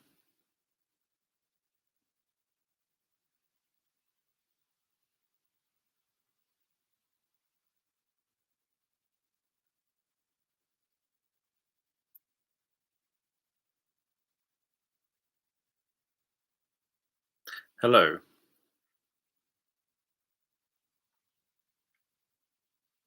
So yeah, so I'm trying to think, what day are we on? Tuesday. Um, so yeah, so tomorrow I'll probably start reading the Ericksonian Approach book. It's shorter, so it probably won't take so long. I don't know how much shorter, and I haven't yet worked with this one. I worked it out how long it would take. So yeah, it looks to be about a quarter shorter, perhaps. Just looking at the spines. So I will start that tomorrow, and suspect it might be. I think I can't remember how many days the last one went over, but that might be, say, 3 days or something, or 4 days. If I can do it in three, that'd be good. Perhaps four. I don't know. I'll see how it goes. Yes, I'd quite like to visit Antarctica. I think that'd be a cool place to visit, and I don't just mean cold. I like the isolation. I like the idea that you're kind of hopefully reasonably isolated.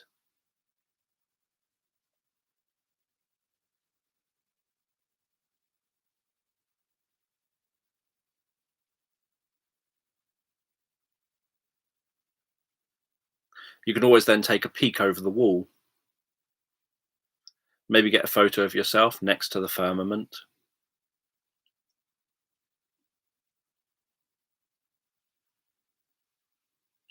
A little notice saying I was here.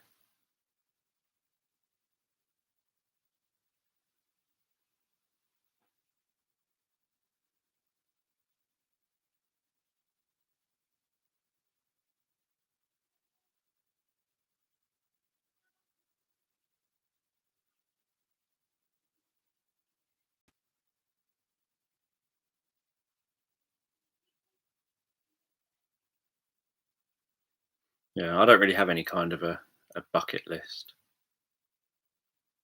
I'm a very simple person with very simple things that I kind of want. The most bucket listy thing, well, there are things that I wouldn't mind if the opportunity arose. It would be nice to see humpback whales. It would be even better to go diving with those humpback whales. It would be nice to see great white sharks. It would be even better to go diving with those great white sharks. Um, it'd be nice to see wild dolphins, and even better to go diving with the wild dolphins. I've seen non-wild dolphins. Brighton Aquarium used to have used to be the Brighton Aquarium and Dolphinarium. Now it's the Sea Life Centre, but it used to be the Brighton Aquarium and Dolphinarium, and they used to have dolphins there. And I remember going there pretty much at least once every year, um, and always feeling sorry for the poor dolphins that got to just swim around in a circle in a tiny pool. Um, but at the same time, wanted to go there because I wanted to see the dolphins and get as close to the dolphins as I could. Um, and They obviously updated it and changed it all, and then shipped the dolphins out. And I hope they went somewhere good. But yeah, so there are things like that that if the opportunity arose, I'd probably think, oh yeah, that'd be quite a nice thing if it could be done, so that I didn't have to, so that someone was accompanying me, so that I didn't have to worry about all the different stuff. Um, then that'd be good. Um, but other than that, it's my kind of goals are I'd like to live in my own place and um, have actually own the place. That would be kind of enough for me. Just somewhere that Abby and myself can call home. That's our home, where you don't constantly feel like, what if your landlord ends up saying, um, I'm selling the property, you're going to have to move out, or something like that. Just somewhere that you can feel like you can live there and settle in there and feel comfortable there, rather than always feeling on edge where you live.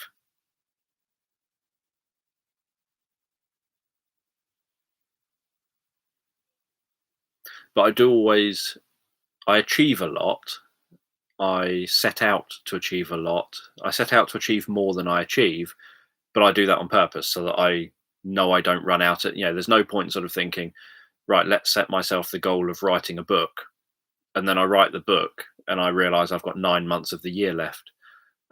So I always set myself more than I think I can achieve, so that I know I can try and achieve all of that, uh, get as close to achieving all of that across the year as time permits. But I can always then feel like I'm striving to achieve stuff. Um, and So yeah, so that's something I do anyway, and then I just carry things over to the next year if needed. If I still think I'd quite like to give that a go, I just put it down for the next year. So I've ever since being like 8 years old, I've set New Year's resolutions. Um, one year, my New Year's resolution, I thought I'd try something different. I set a New Year's resolution, which was to do at least one new thing every month, and that was my New Year's resolution. And I thought that's intentionally vague, but it means that if it gets to like the 30th of the month and I think, oh, I haven't done anything new this month, I can just go and do something. I can watch a YouTube video, learn about a different subject that I didn't know before. So I've done something new. I could learn, um, say, something on like a new riff or something on the piano or something like that, just any old thing that can make it so that I feel like, yeah, I've done something this month that's helped me to learn something, to do something new this month. So that was my goal. And by the end, I wrote down everything every time I sort of had done something new. I wrote it down. And by the end of the year, I'd done, I think it was 125 new things um, in a year that I'd written down. So,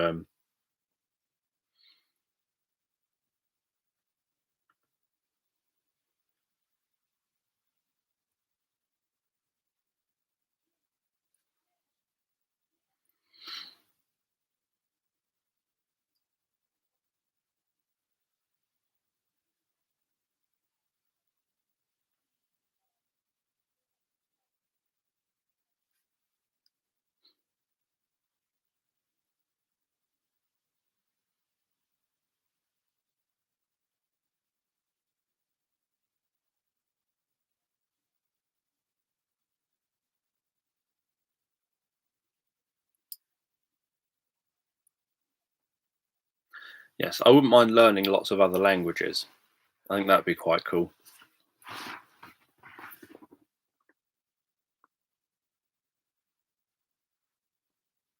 What would be very helpful would be rich enough not to have to do all these other things, um, so that I can then focus on just literally waking up every day and thinking, what am I going to learn today? Well, that one became an easy one to learn quickly.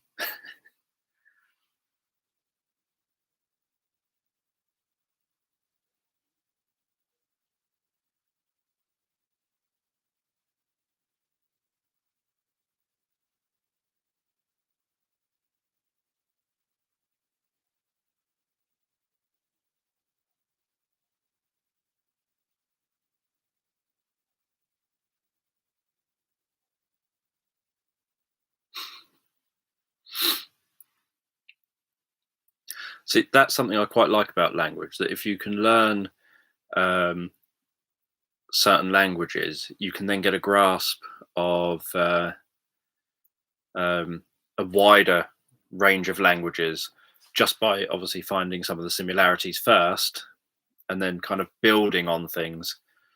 I remember when I was in school, I reached my GCSE years and I was equally as good at French and German. And so um, I wanted convenience. So I said to the teacher, it was the same teacher teaching me French and German. So I said, which is the one that's easiest for GCSE? And he said, oh, French is the easiest for GCSE. Turns out that, in my opinion, he was wrong. Because what I knew about German seemed to be that German was far easier um, than learning French. French kept up, German, in my mind, a lot of the words just seemed very much like English. Um, and German grammar made more sense to how my brain works than English grammar does. So,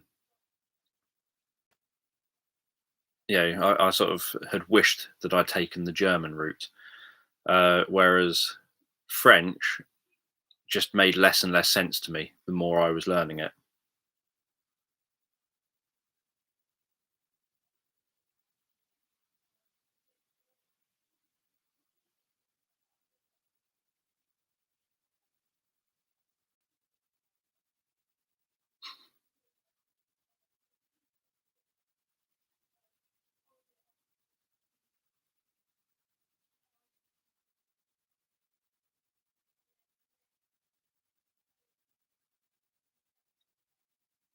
Yeah, I think that's quite interesting. Um, because it was just something about the way that people say words. I can't even remember now what it was, but it was something about the way that words were said. Sometimes things were listed back to front compared to English, which is how I would naturally do it. Um,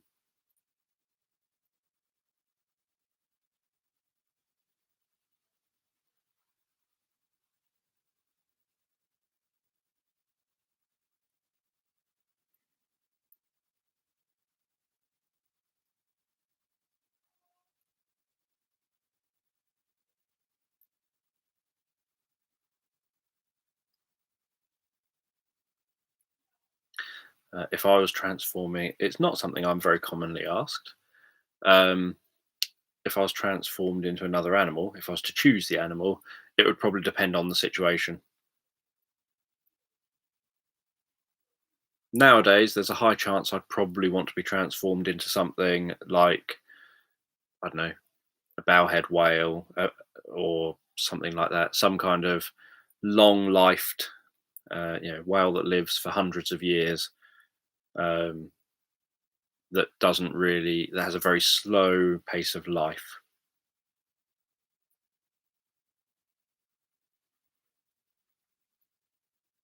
Other whales are quite good as well, though.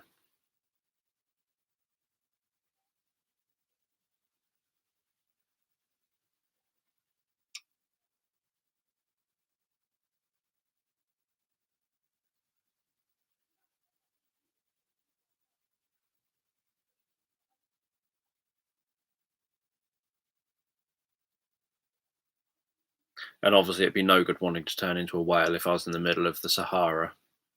So then I'd probably say something different.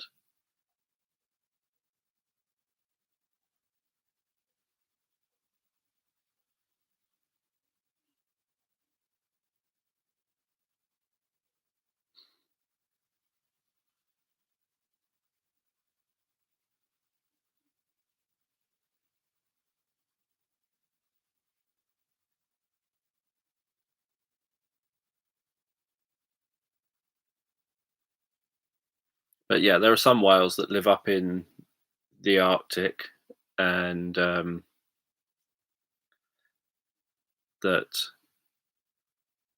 seem to definitely live for a good, you know, 300 or so years, if not longer. Some of the oldest ones have spears and things in them that they've got back in the days of whaling.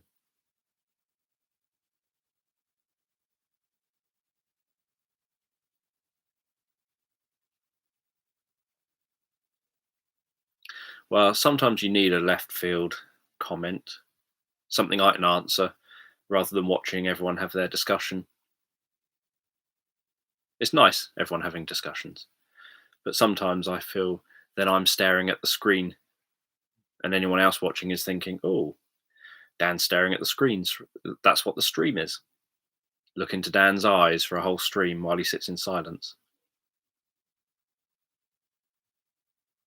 That would probably be cool.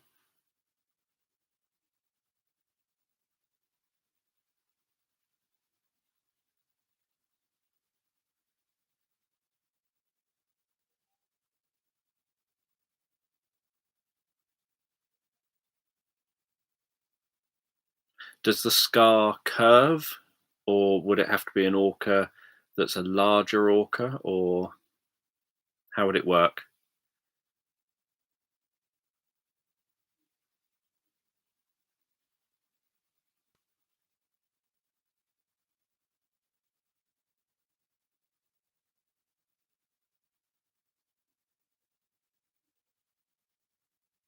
It would probably be quite nice to be a whale that lives alone.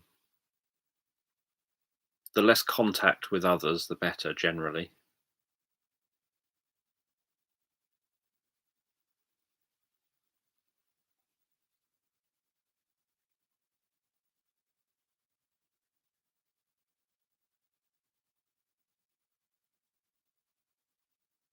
Yeah, 50 streams. Cool. Yeah, that's what I was wondering, whether it was a curved shape already, or whether it was going to be like, it's straight, but you're going to shape a whale around it somehow. Obviously, sometimes I sort of like after today, I didn't want to sort of make the 50th one. Abby did the thumbnail for this one. I didn't want to make the 50th one. Right, today we're just going to crack on with the next book or something. I wanted to do one that was a bit freer because it's the 50th one, and then I can start this tomorrow.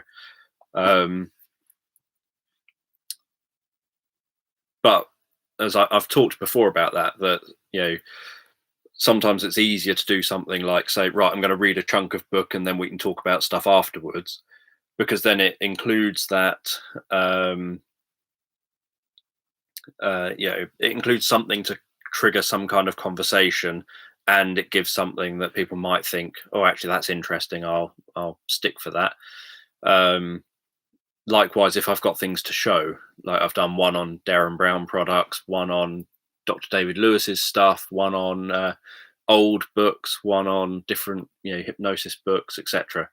So I do lots of different things, but it's the ones that are kind of free form that you just need enough people to be interacting to get a bit of uh, so there's something, so that I obviously want you to interact with each other in the live chat and get on and be friendly and nice and kind to people, but at the same time, it's trying to think if there's anything I've got to say in some of those situations.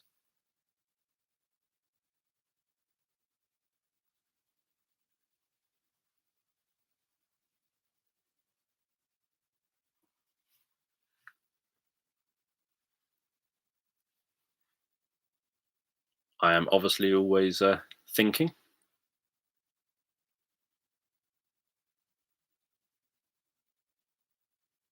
Yeah, we do often end up talking about interesting stuff in the freestyle streams, and the freestyle ones do end up covering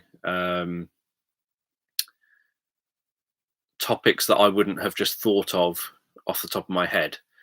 Um, it's just obviously sometimes there's moments of pausing, which I'm more than comfortable with pausing. So there's moments of pausing where I'm just kind of waiting to see what the next kind of, not necessarily even a question, but something that sparks a thought in me that makes me think, oh, let's mention that. People might be interested in that. Whether it sparks me recounting some childhood memory, or sparks me recounting some old work memory, or me recounting something about being autistic, or something to do with mental health, or whatever it happens to be. It's just, sometimes you get little things that suddenly make you think of something. Yeah, exactly. You would never have known that.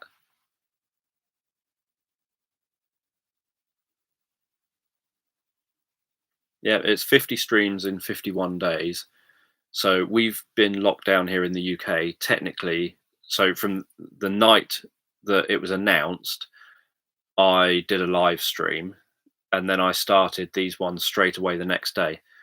Um, and the only day that I haven't done a live stream was on Abby's birthday, where even though we literally didn't do anything because it's not like we could, um, and Abby did say, "You can stream," and I was like, "No, I'm not going to because it's your birthday," and so I just will not do it. So I just flatly refused, and we didn't really do anything. But I that was the only day that I haven't streamed. Every other day I've been here for however long I've been here, 2.5 to 3 hours ish on average.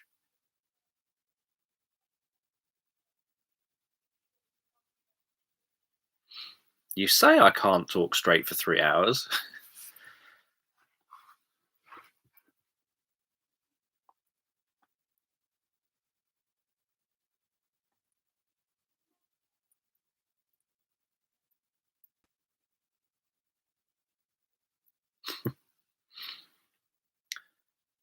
So yeah, and the thing is, obviously, as you all know, I don't do these streams for the money. It's not like I think. In fact, one of them, irritatingly, YouTube demonetized one of these live streams. I only make about $1 per stream anyway, but um, YouTube demonetized one, and I thought, I questioned. I thought, do I challenge them and say I don't think there's anything in it that should be demonetized, or do I just kind of go with it and let it be demonetized, given that if I challenge them, it's only going to make me $1 anyway. So I thought I'll challenge them. So I challenged them, and they got back to me today to say, nope, it still breaches our rules and is demonetized. It's a 3 hour one. It's the one where I talked about the K-Pax books. I talked about Z for Zachariah. I talked about um, the what other books? The Alien book. I can't remember the name of it. Invaders from Mars book.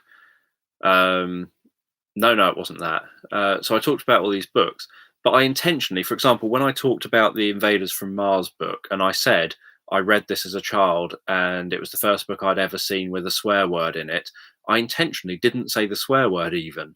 That's how extreme I was on making sure I'm not even going to say a swear word because YouTube might flag it and then, demonetize this video. Um, so I didn't even say the swear word that's in the book, and they don't give you any reason why. They just said, we've reviewed it, it still breaches our rules for a video that's allowed to be monetized. So I have, given what I know YouTubers do in their videos, what I've seen on YouTubers' videos, and given that the points that it says, it sort of says these are what we demonetize videos on, and it's things like hate speech. There's no hate speech in my videos. Um, Sexual content. There's no sexual content in my videos. Um, excessive violence. There's none of that in my videos. It's me sat in front of a bookcase. Trying to think what the other ones are. Can't remember what the other criteria are, but they're that kind of level thing. They're things that allegedly put advertisers off wanting to advertise on the video because they're things that advertisers wouldn't want to be associated with. And so I've got absolutely no idea why, because they don't give you a reason. They just say we've reviewed it and we still think that it breaches our policies. And I've got absolutely no idea why. And I haven't watched the 3 hours yet to try and see if I can figure out what it is in that 3 hours that they're saying breaches their policies, because there's literally nothing in it, to my knowledge, that fits the. Yeah, exactly. I did mention Kevin Spacey, but that alone shouldn't. People talking about films would mention him. And anyone watching it, doing a manual review, would see that in context, it wouldn't be breaching anything. So, because that's the other thing, that it's about things in context. So if, for example, you'd said a swear word, but it was in context with something like a quote of something, then on review, it wouldn't be seen as you were kind of swearing in an aggressive kind of way. It would be something that, so it has to be something that, so YouTube is supposed to be used by people of 13 years and older. So it'd have to be something sort of more offensive than that. So I don't have any idea what it is I'm supposed to have said or done that even a manual review has said, nope, you've still breached everything, especially given that they don't actually tell you what the reason is. And because I don't really make any money on these videos anyway, it doesn't particularly bother me. If I literally were doing these and there was thousands of people in the live chat and these videos got thousands of views or whatever, then I'd probably be a bit irritated, because I'd be losing reasonable money out of it not being monetized. But when I'm losing about $1 or something, it's not really a big deal. It's just irritating because you think, I don't know what I'm supposed to have done wrong. I literally am an individual sat in front of a bookcase, talking in a reasonably friendly way to people. I'm not doing anything that I see as wrong. And I literally see YouTubers who have monetized videos where they do significantly more outlandish and more kind of on the edge things than I do. But they don't tell you what it is that they've demonetized you for. They don't say it's because of this in your video or anything. So, if you've got a video like mine that's 3 hours long, you just think, oh, I can't be bothered going through a whole 3 hours to find that one thing that I might have done wrong. Whereas if it's like a 10-minute video, you might think, oh, I'll watch through the 10 minutes and see if there's something in it that I can find that must be what's flagged it up. So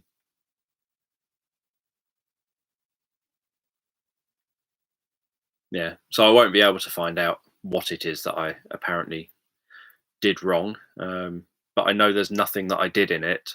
Oh, one of the others, I think there's 5 things. One of the others I've just remembered is around firearms, showing off firearms and things, and the use of firearms in videos. Again, that's another one I haven't done.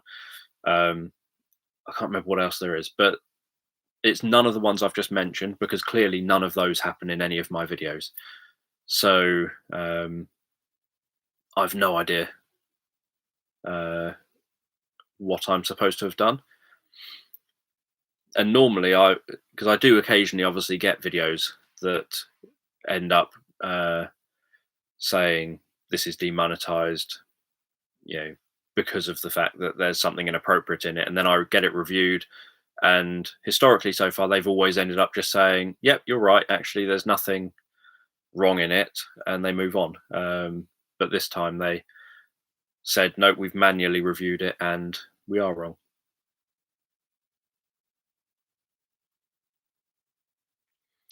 Well, yeah, exactly. And I wasn't even doing that. I haven't even read someone else's books or played someone's music, or watched, had someone else's video footage on screen, or any of these things. I don't know. To me, life is pretty much like normal. So I assume at some point, once public transport is safe enough to go on, then I will go to the woods. Um, but that'll be once it's safe enough to go on public transport. So that probably won't be until quite a while after the official end of the lockdown, so to speak. Um, or at least where it's, because in the UK it's kind of phasing. It's kind of a gradual. The lockdown will just get less and less as time goes on, in theory. Um, Other than that, there's nothing that I'd specifically do. I'm sure at some point I will be in a town centre and I'll end up going and getting myself something like KFC or Burger King or something. At some point, I'll be able to go back to Charlie Harper's. Um, but other than that, uh, there's nothing that I think, other than those things, mainly the woods. There's nothing that I think, oh, that's the thing I look forward to doing. It's only the woods. That's about the only thing that I actually look forward to doing. That's the thing that I would. My life is pretty much the same as normal, except for not going to the woods. So the one thing that I would like to do is go to the woods. Yeah, I need to get my steps in. I walked 4 miles in April, and normally I'd walk at least 4 miles a day. Yeah, I've got no interest at all in hugging family or um, anything like that. Generally, when people try and hug me, as far as possible, I either freeze and go inside myself and think, is it over yet? Or I push the person away to make sure it doesn't happen, depending on the context and whether I'm able to push them away. But I don't miss family or friends or anything like that. Um, the other day, I eventually decided to answer the phone to my mum, or to talk to my mum, because she'd attempted to get in touch a couple of times to see how Abby and myself are getting on. And so I thought, I suppose I should talk with her.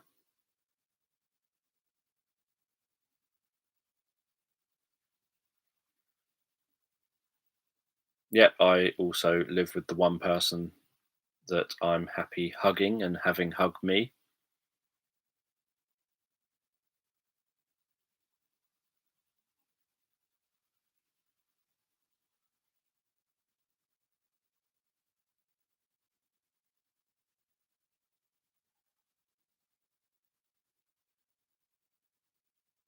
And I know Abby misses seeing her family, and so she probably would want to just go and see them and give them a big hug.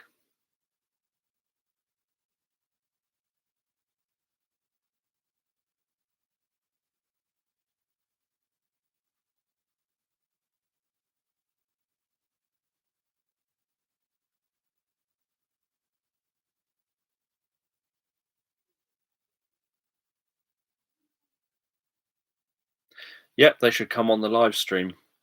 It's a way of, 'cause I generally, I noticed this morning that um, it's been, I don't know, weeks now since I last had my phone. Even my phone sits on next to the bed, and uh, normally it's on totally on silence and not even vibrate. It's on completely silent, and then obviously we just have the alarm set to go off in the morning. But with Abby not working and me getting up whatever time, um, and working from home, I haven't been setting the alarm. So my phone has literally been largely just, there's no, I don't even know when people have phoned or messaged or anything normally on my phone, because it just sits there. And uh, it's God, it's inside its case, and it just sits there, and I just don't pay any attention to it because Abby's the person who I normally would get messages from, with her saying that she's meeting me somewhere, or saying that she's finishing work at some point, or my messages are Abby sending messages, and with myself and Abby being with each other all the time, there's just literally no reason. So I didn't even know my mum had tried to contact me um, for ages because I just wasn't paying attention.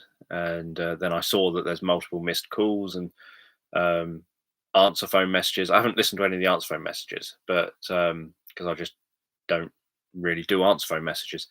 But there was lots of missed calls and things, and so she'd been trying to get hold of me to find out how I'm getting on and how Abby's getting on. Um, but yeah, and I've just had to upgrade or just change my phone, so I'm just trying to get used to a new phone now. I hate that 3.5 years after the phone I've bought, I'm already having to upgrade this phone because my phone isn't working properly. Um, the buttons to open it and click back and things like that stopped working, or the on-screen buttons. So I've had to install an app to try and get that to work. And then something about the app and about the phone means that I can touch somewhere on the screen, and somewhere else on the screen will get pressed in a completely random spot, which then takes me through to different links and starts saying, "Oh, you want to buy this Amazon product?" No, I literally wanted to look for the read more. I don't want to buy it. And so I've had to upgrade my phone, which I hate the fact that I'm doing that, you know, so soon after buying the last one. Um, but yeah, so any friends should, if they want to communicate, jump into the live chat. I can't imagine Graham coming on here. But yeah, Abby's friends, Abby's family are local. They live in the nearby towns. Too far away to walk to, and Abby's mum doesn't drive or anything. So even with the reduced um, guidance, um, Abby still can't see her mum yet because there's no way to get to her mum, or for her mum to get to us, or anywhere near each other.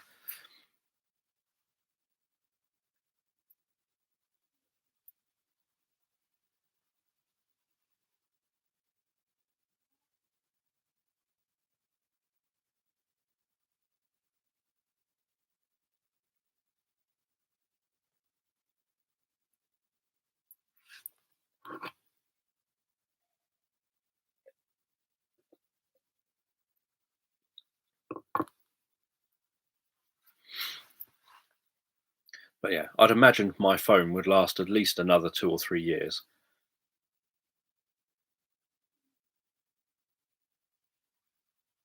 I resent kind of spending so much money on an item that literally is just to talk to people a couple of times a month.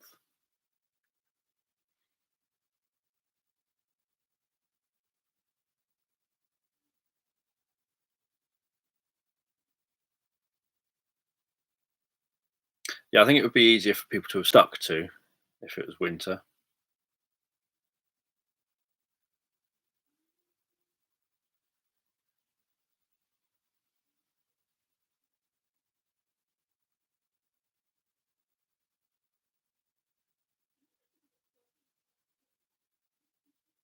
I hate spending money on updating my phone because my view is if you buy something because you like it, then you obviously don't want to change it. Why on earth would you? You know, the whole point is that you've bought it because you like it. It has to take an awful lot to reach the point where you need to change it. So I really resent when I have to update computers, or laptops or mobile phones, or um, anything like that, because I just think, well, no, I chose that one because it does its job, and it should just remain doing its job. It shouldn't stop doing its job. Um,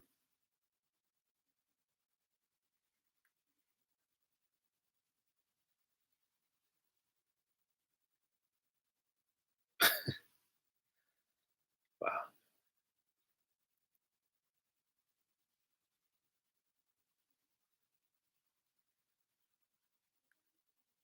Uh, yeah, I was wondering why you suddenly felt like you're in work.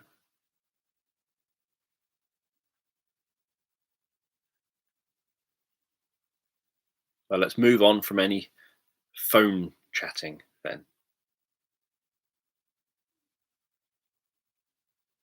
Yes, I don't want to keep up with the Joneses. There was a song that Abby talked about us having at our wedding. Abby said, "Oh, we've got to have me and Mrs. Jones at the wedding because of the name, because of what the song is, like about a Jones." And I said, "You do realise what the song is about, and that you really don't want that song at a wedding. It's not necessarily appropriate for a wedding."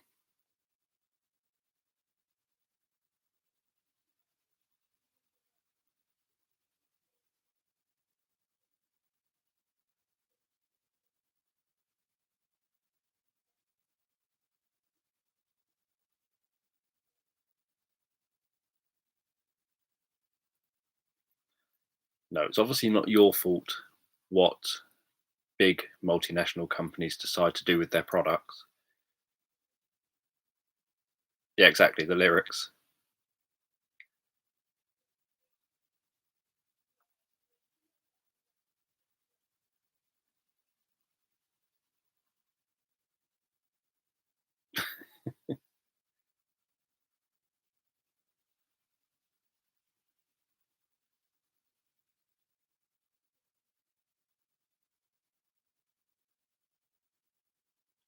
Isn't the cloud a magical place where fairies and unicorns live?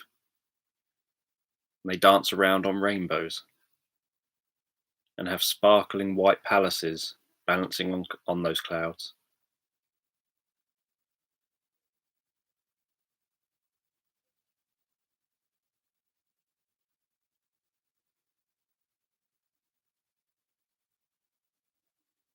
And if they all dance in a circle in sync with each other, um, little coloured raindrops fall from the bottom of the cloud.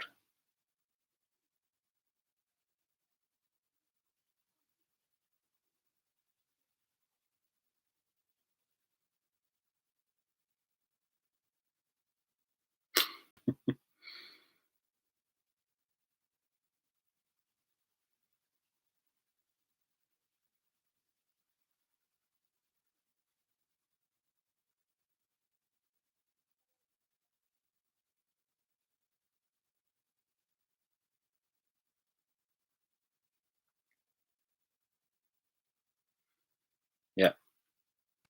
Just say it's magic. Where does the information go? Magic.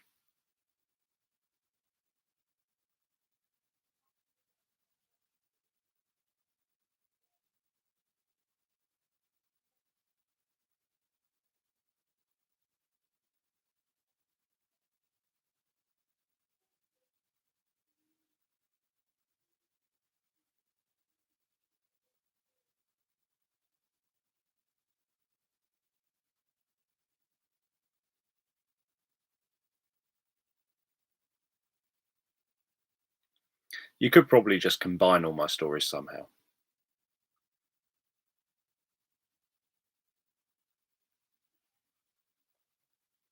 As I said before, I was tempted to do like to try and find out. So if anyone can find out, that I'd be very interested. Um, what the longest kind of live, continuous sleep story, whatever, actually is. Um,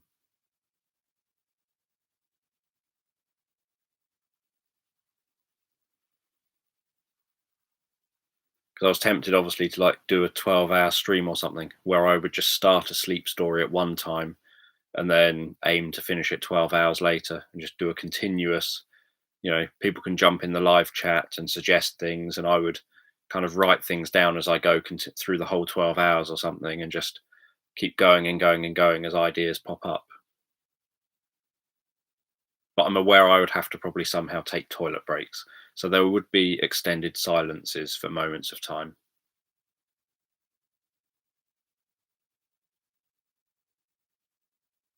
Although it'd be good if I could, I don't even know if I can silence my microphone or anything, but it would be good if I could silence my microphone briefly during those times.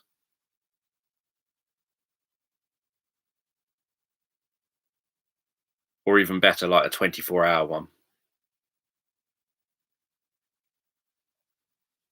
Obviously, if I started, I would probably keep going until I end up thinking, no, I'm flagging now. Yeah, the longest live stream is thousands of hours, but they've kind of cheated. It's not a single individual doing that. Um, yeah, get a medic to donate a catheter. And then if you see me staring off into space, you know that I'm probably taking a leak. Um,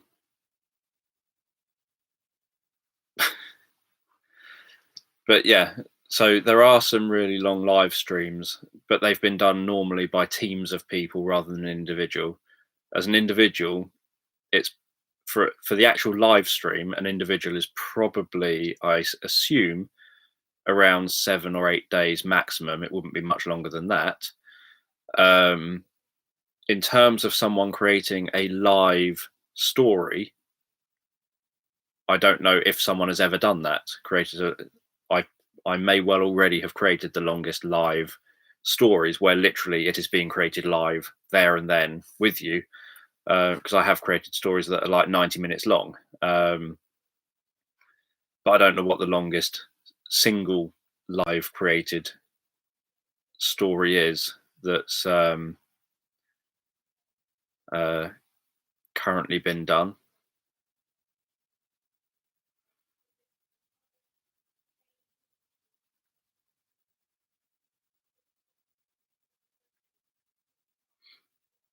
Yeah, every time I need to take a brief trip to the loo, I'd have to, probably set it up that I guide you somewhere and say you just take a moment's silence there to enjoy resting by that lake, or to enjoy sitting under that tree, or to enjoy, I don't know, hang gliding, whatever. Um,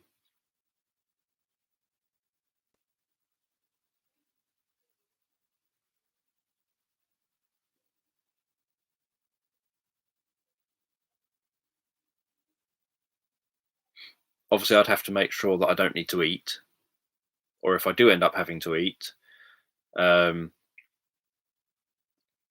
I'll have to somehow. I'd probably end up eating chocolate in reality.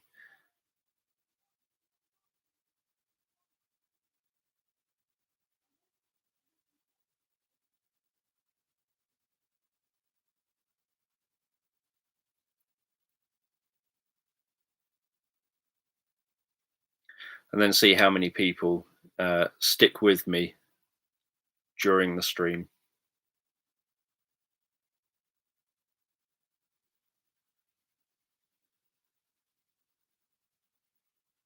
I quite like having Huel.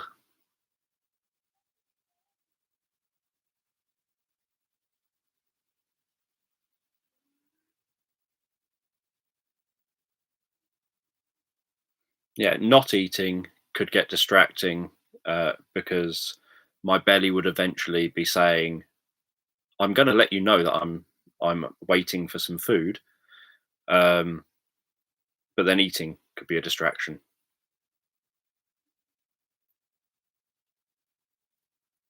I can obviously have a stack of food next to me. Um, it's just that unfortunately, there's no, as far as I can tell, there might be. I'd possibly have to just test it. If I can silence my microphone when I have mouthfuls of food, um, then obviously you say you don't mind eating. Um, it depends on the sounds that I make. Could get distracting. But yeah, if I can temporarily silence the microphone just for a moment, then I can be silent for like 30 seconds while I gulp back a chocolate bar. Try not to get it all around my chops, and then carry on.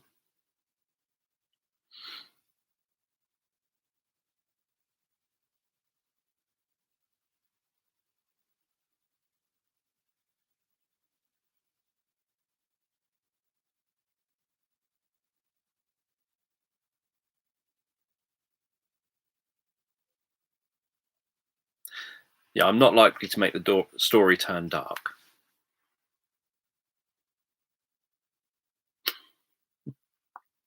Well, even with my track I made the other day, the sort of the one I made with my VR microphone thing, I edited out about a probably 2 or 3 minutes of the whispering part because there was too much mouth noises mixed within that 2 or 3 minutes, and so I decided I would just take the whole chunk out that was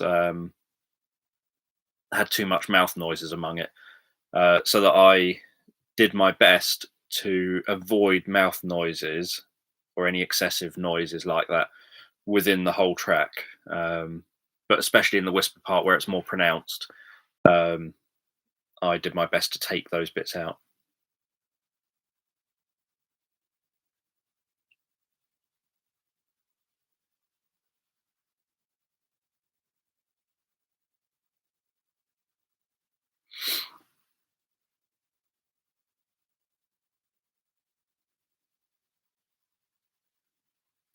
It is the kind of thing that I would do, and I know that it probably wouldn't get many views generally, um, or I would just get unlucky. And what would happen is that my internet would go down, or YouTube would stop working, or something like that would happen.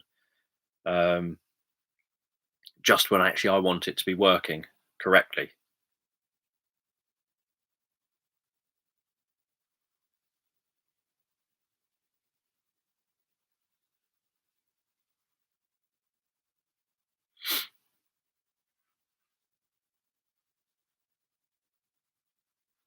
And obviously, I'd have no idea where the story's going to go.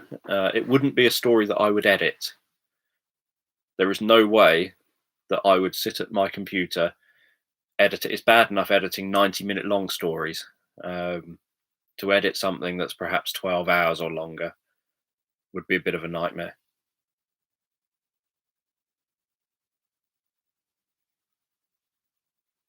Hello. So yeah, so it's something I can imagine myself ending up doing. I'd have to probably do it during the current situation though. Yeah, exactly. That would be where I'd say do it yourself.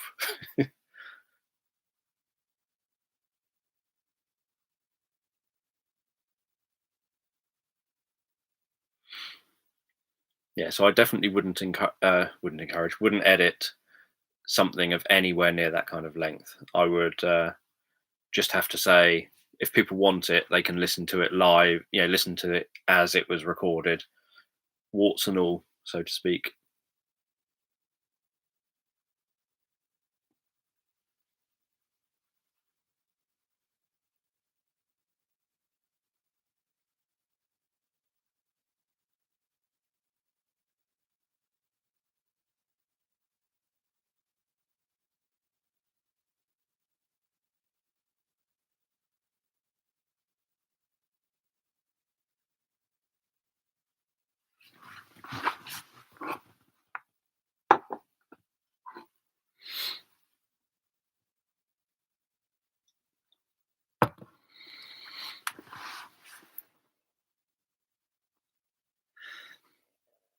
Yeah, the rawness is okay, but obviously I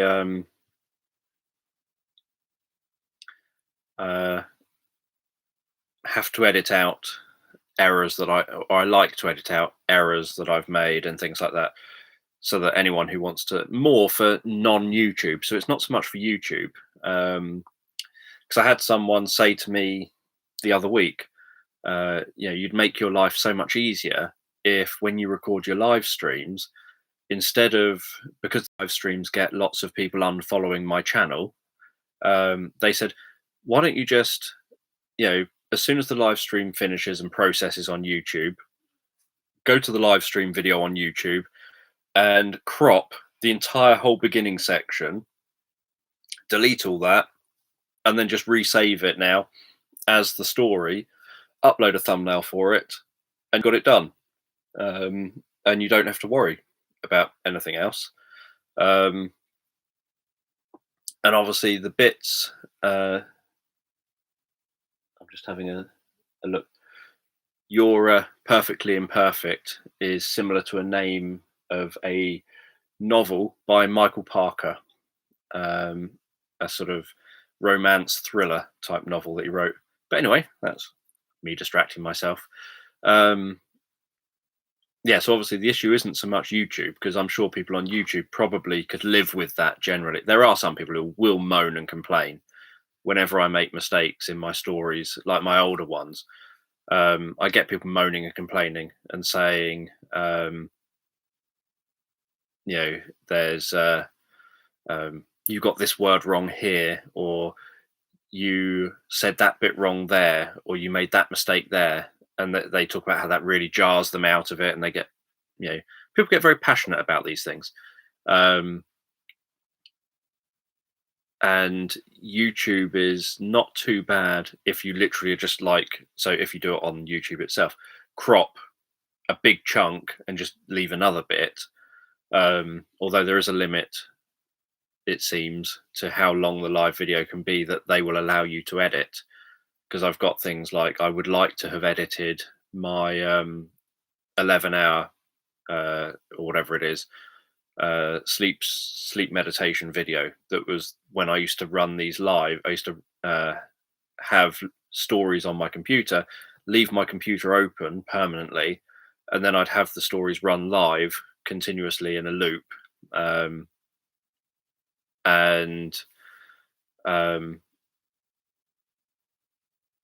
People moan about that because of the fact that there are pauses, because it was live. The whole point of it live was a new story starts on every hour and half past every hour, all day, all night long. So wherever you are in the world, when you're going to bed, whatever time that is, if you want to listen to one of my stories on my live stream that was permanently live on my channel, day after day, week after week, on my live stream, there'll be a new story that starts on every hour and half past every hour. And so I just had a permanent live stream on my channel, as those of you who've been around long enough will know. And it was obviously good for views. But the idea was, that's why all my stories have the starting point exactly 30 minutes from each other, so that they all started on every hour, half past every hour. So it's like, oh, it's 10 p.m. I want to go to bed. I know a story's about to start. I'm going to go to bed. Or it's 10:15. Let's go to bed when the story starts at 10:30. So you know that you don't jump in halfway through a story thinking, I don't know whereabouts in the story this is. You always kind of can time it with, there's always a beginning of a story at these times. But what that meant was that I obviously have gaps. So some of the stories are as short as 26 minutes, and some of them are literally 30 minutes. So there's a gap of up to 4 minutes of silence, depending on which specific set of story, between one story and another. And that really annoys some people. So even though I do say it in the description, this was a live stream. This was literally randomly played. I had a list on my computer and then had it set up so that YouTube would randomly play from that list of stories, with each one taking up a 30-minute chunk, but each story itself was 26 minutes to 30 minutes long. And so I would explain all this, but people would then complain still and say, you need to edit out the silences, etc. And I probably would have done if I could. But YouTube doesn't. The video that YouTube saved for me was too long for me to be able to edit. They wouldn't let me open it in the editor and edit it. So there is some level of, if I did like a 12-hour story, I wouldn't be able to edit it on YouTube. And when I do my live streams, I could edit it on YouTube, at least possibly crop the beginning of it. But as you just mentioned, the microphone is better. The microphone I use for the final story, not my microphone that's built into the laptop.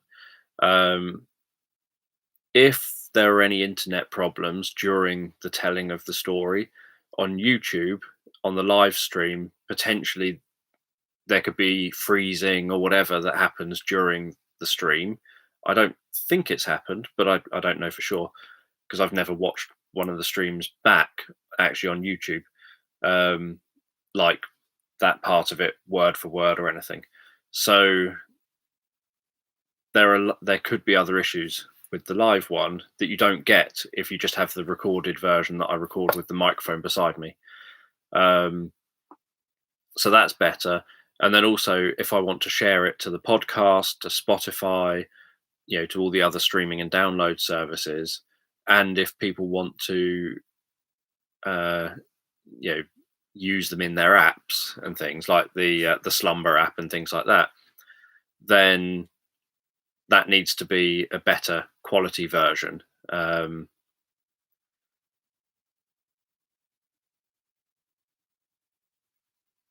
Did it? Is that the one where I was reading the self-hypnosis chapter?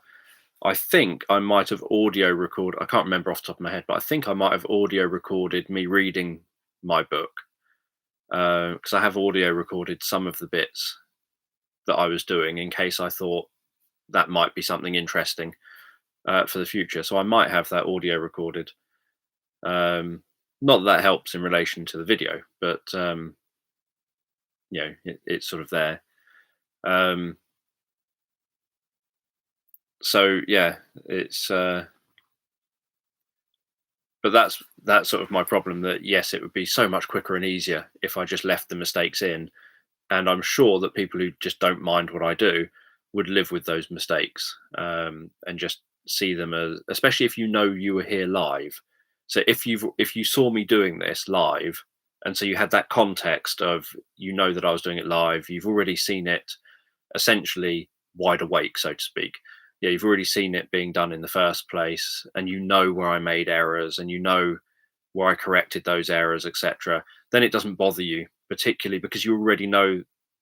It's not like jarring, or it's a bit like, I've talked about this in relation to, for example, my sound effects ones.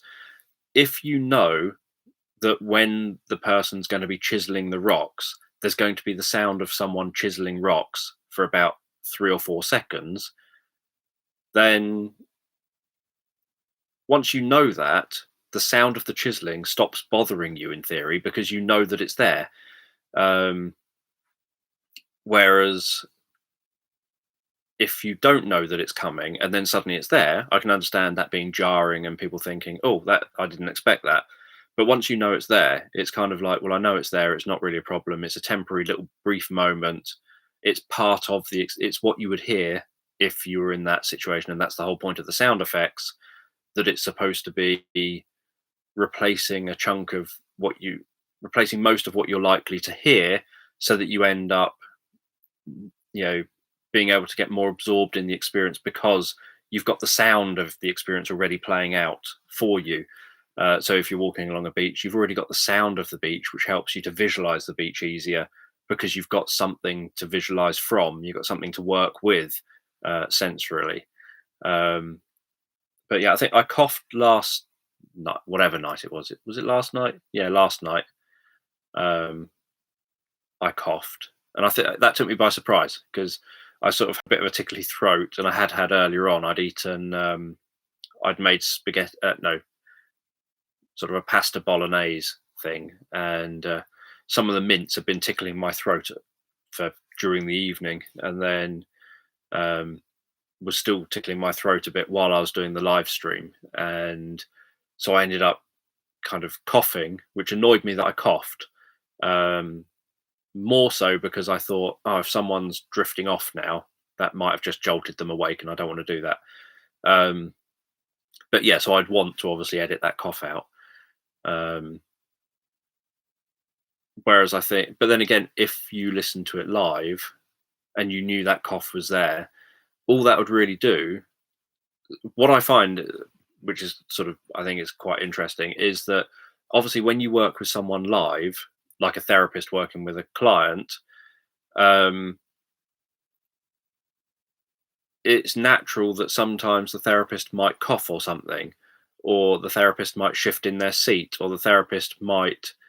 Um, I haven't got to the one yet where I do the galaxy far, far away in it. I'm sure I'll leave that in because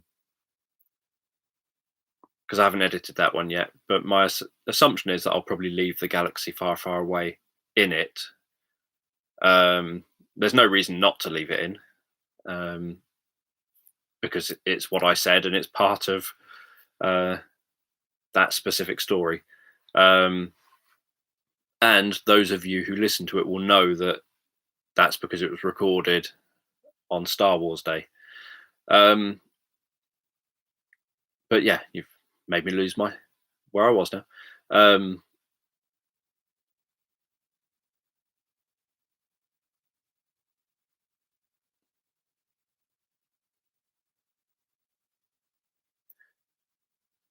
Did I?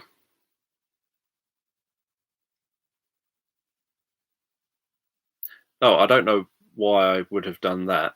Um, yeah, waking people up.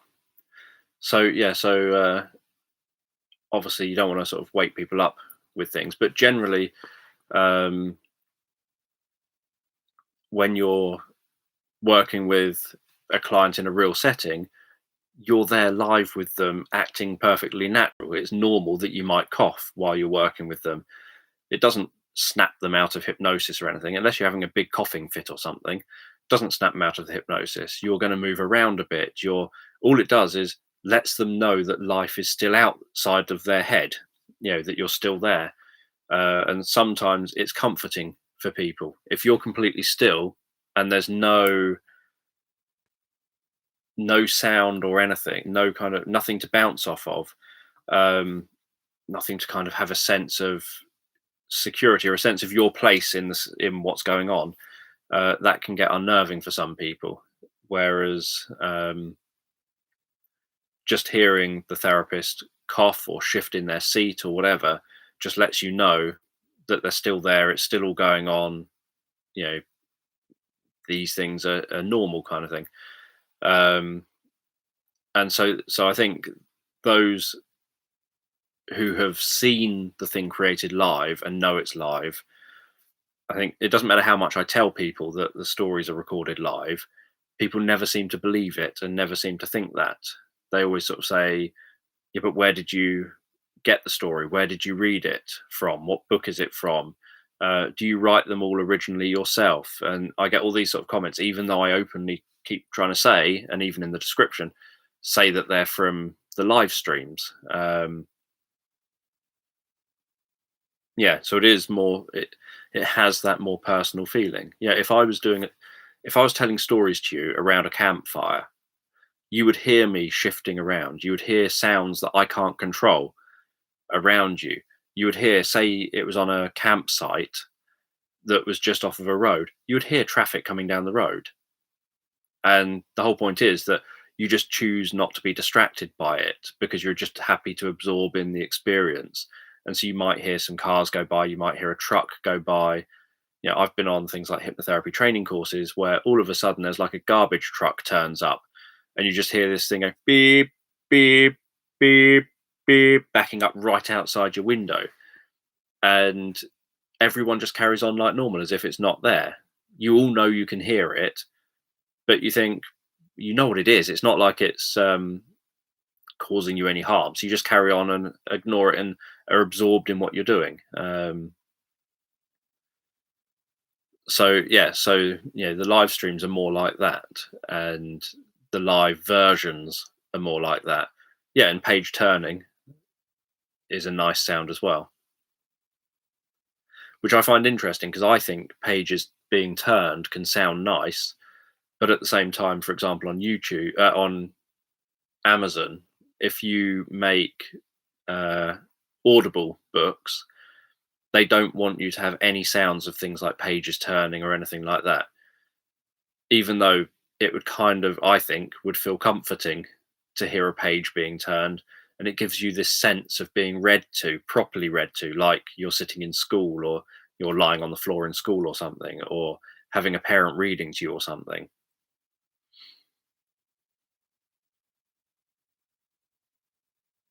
ASMR of page turning. See, now that's something I could do. I could literally do ASMR of a big selection of books. Here's ASMR of this book being turned. Here's ASMR of this book having its pages turned. Here's ASMR of the 3000th book having its pages slowly turned.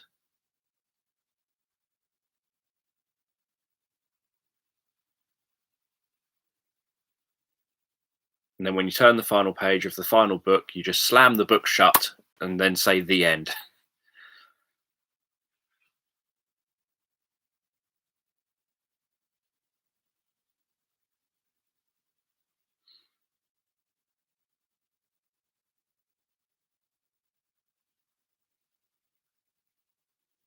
Sniffing your electronics.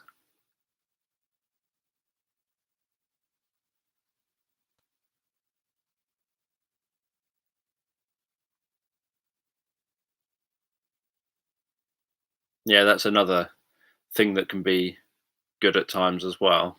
Um, Having that sense of, so I know people who have purchased, or I've done them, um, self hypnosis tracks, partly for that reason, that just the way that I talk in a conversational way while I do it makes them feel like I'm sat there with them, and they feel that sense of closeness, and they feel it sort of addresses the loneliness to some extent, because they feel like I'm just sat with them conversationally having a chat with them. And for example, there's one track that I did, I kind of touched on this a little bit when I read my hypnosis book, but I'll touch on it again, I think, in the Ericksonian approach book. um, Nominalizations are words that don't have kind of a fixed meaning, um, is an easy way of describing them. And so people create that meaning for themselves. So if you say,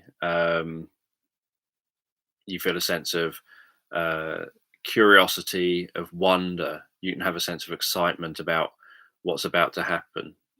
None of these words mean anything other than the meaning that the listener gives them.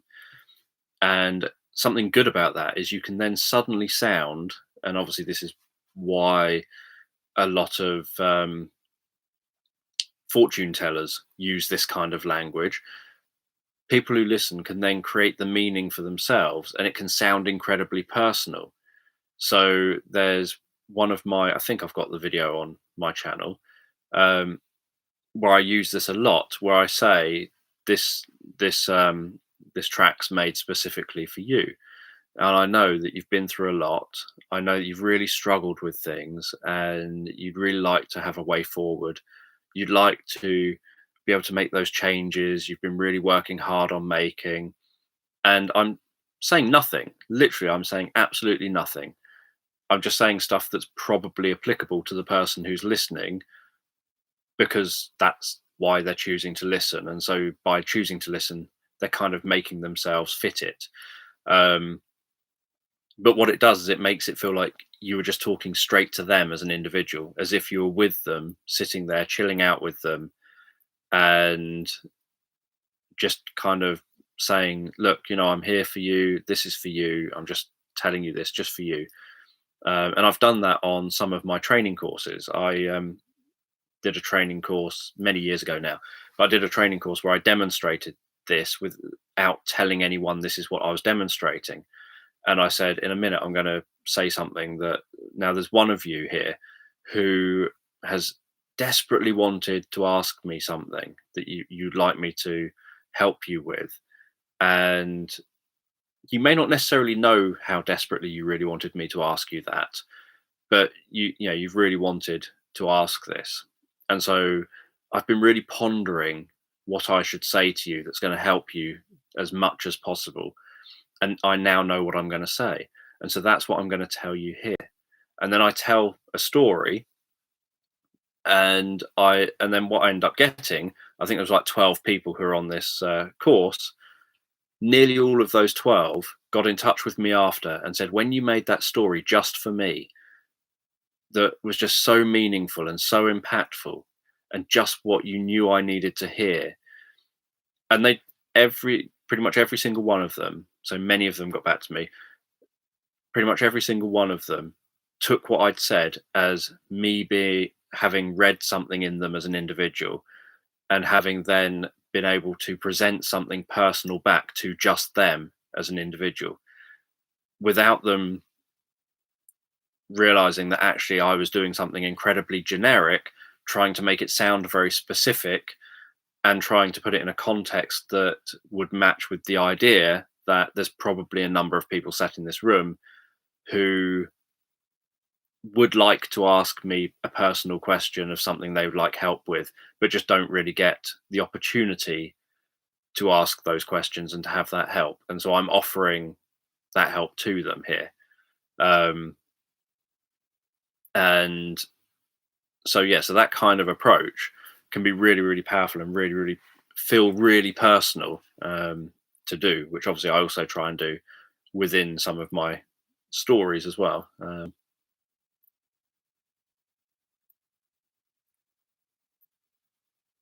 Yeah, I do often end up, it seems, including myself in it. Um,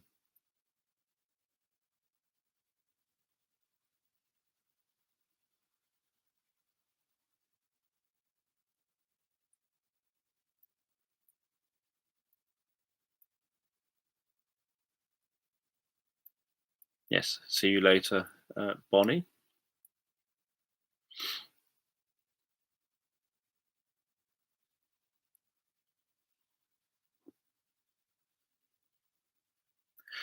And sometimes, one of the most powerful things for people is just validation. Just being able to sit with someone and say, "It sounds like you've been through so much," and sort of helping to address where they're at, and then moving on to how well they've coped or whatever.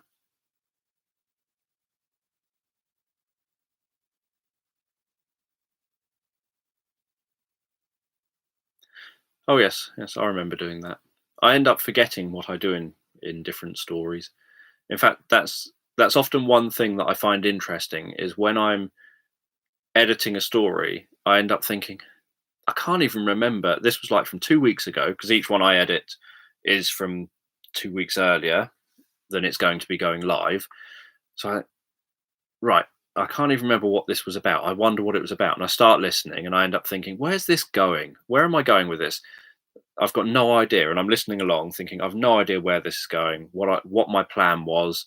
I don't know while I'm listening back to it. I'm thinking, I don't have a clue where this is going or what I was doing. And then all of a sudden it will get to some key kind of moment, like the polar bear one. It got to the moment of you're walking along the tree line and the northern lights are in the sky, etc. I go, oh yeah, polar bear. That's what this one is. And so I suddenly remembered this is about the polar bear. I couldn't remember where it went after that. And then 30 minutes in or something, you've followed the polar bear. You've been in the cave. You've taken a few other snaps, seen the owl, seen fox, etc. And then you're about to go home. And I suddenly was thinking, oh, isn't this the end of the story? Well, I don't remember what happens next. And then on the way home, I suddenly mentioned, I think, vineyards or something. And oh yeah, we're about to go and meet with the cat and the fox and the dog. So the cat and the dog, where the dog has the puppies and the cat helps look after those puppies, and the fox obviously is friends with them as well, and they're all playful and what have you. And then you meet with the the owner of the sort of whatever it was, the orchard, and I'd forgotten all of that until I was just about to get to that step, and then suddenly remembered, oh yeah, that's where the story goes. It has all of that in it. I completely forgot that. So that's how it normally goes. Like the last one was editing the one that has you going on a road trip. So it starts off with you having breakfast.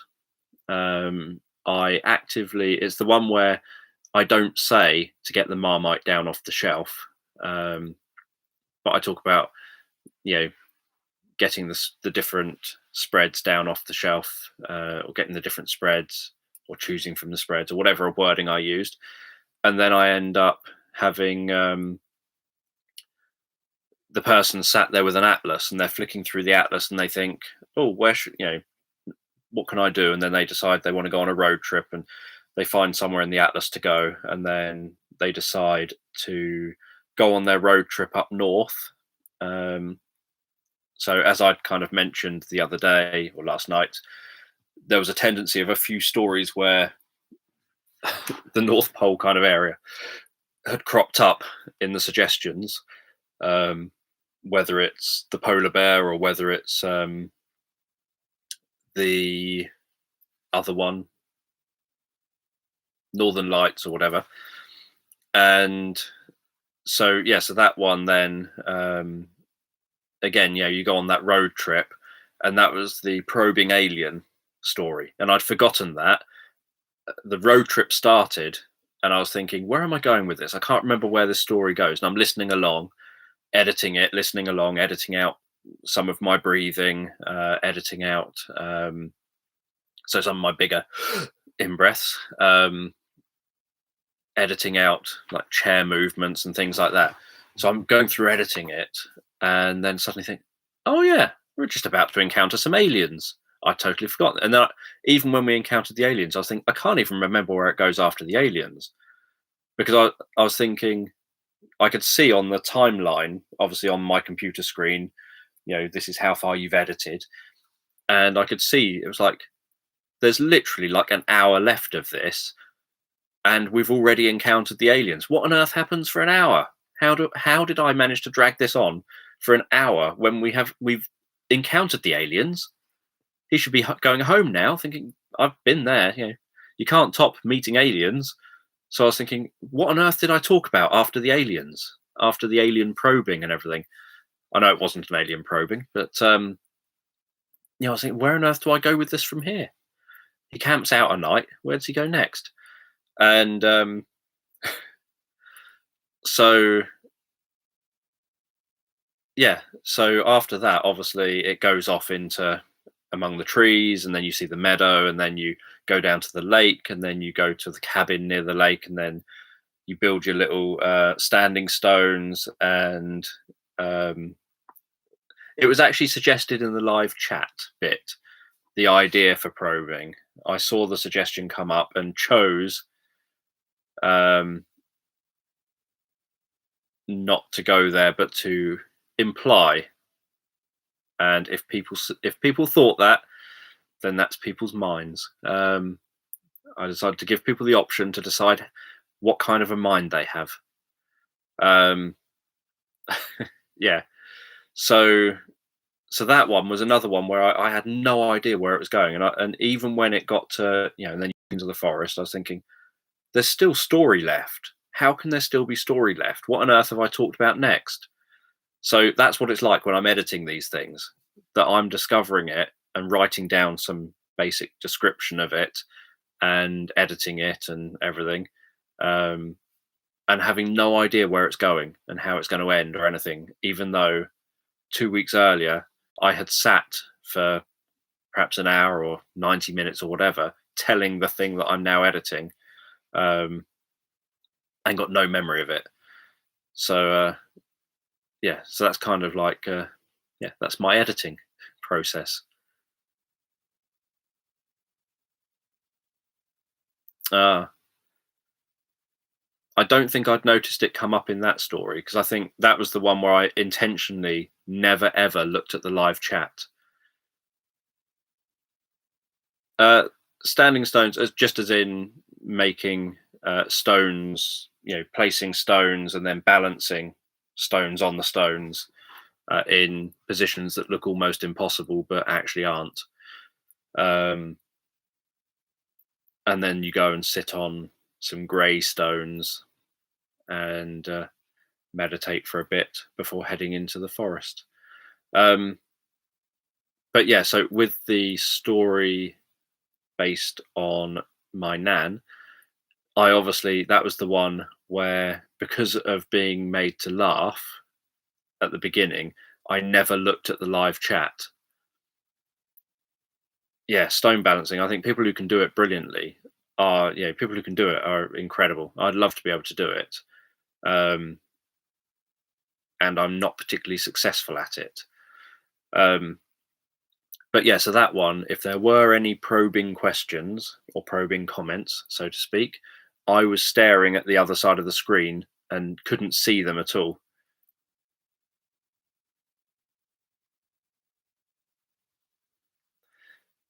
It is hard that I edit them. For example, as you just mentioned, I edited the one that goes live at 4 a.m. tomorrow morning. I edited that one yesterday during the day and found it incredibly difficult to edit. Um, Not like difficult in terms of lots of errors in it or anything like that. There was actually very few errors in it, but difficult to edit in terms of I am listening to myself tell a 1 hour and 20 something minute long sleep meditation through headphones, standing at my computer. And it took me, I don't know, maybe 4 or 5 hours of having to take brief, like 20-minute breaks or so between chunks.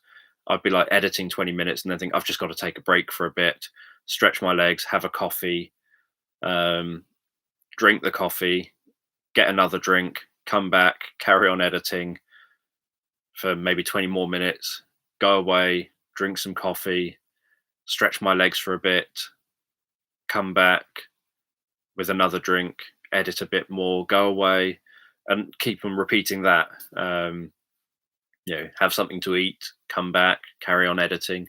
So I was doing that through the day, and then obviously doing a brand new live story, that, and then obviously turning that into the video and everything, and uploading it to the podcast first. I did this time around, managed to get it on the podcast first, then get it on YouTube, all sort of edited, create the thumbnail, have to find what images I'm going to use for the thumbnail, all that. And then that evening, go through another one and actually do another sleep meditation, knowing that I've got to edit that one. I've got to edit the previous week's one a week later. So anyway, thank you all for joining me here. Tomorrow, whatever day tomorrow is, the podcast is the Dan Jones Sleep Stories podcast, where I have pretty much all of my sleep meditations available.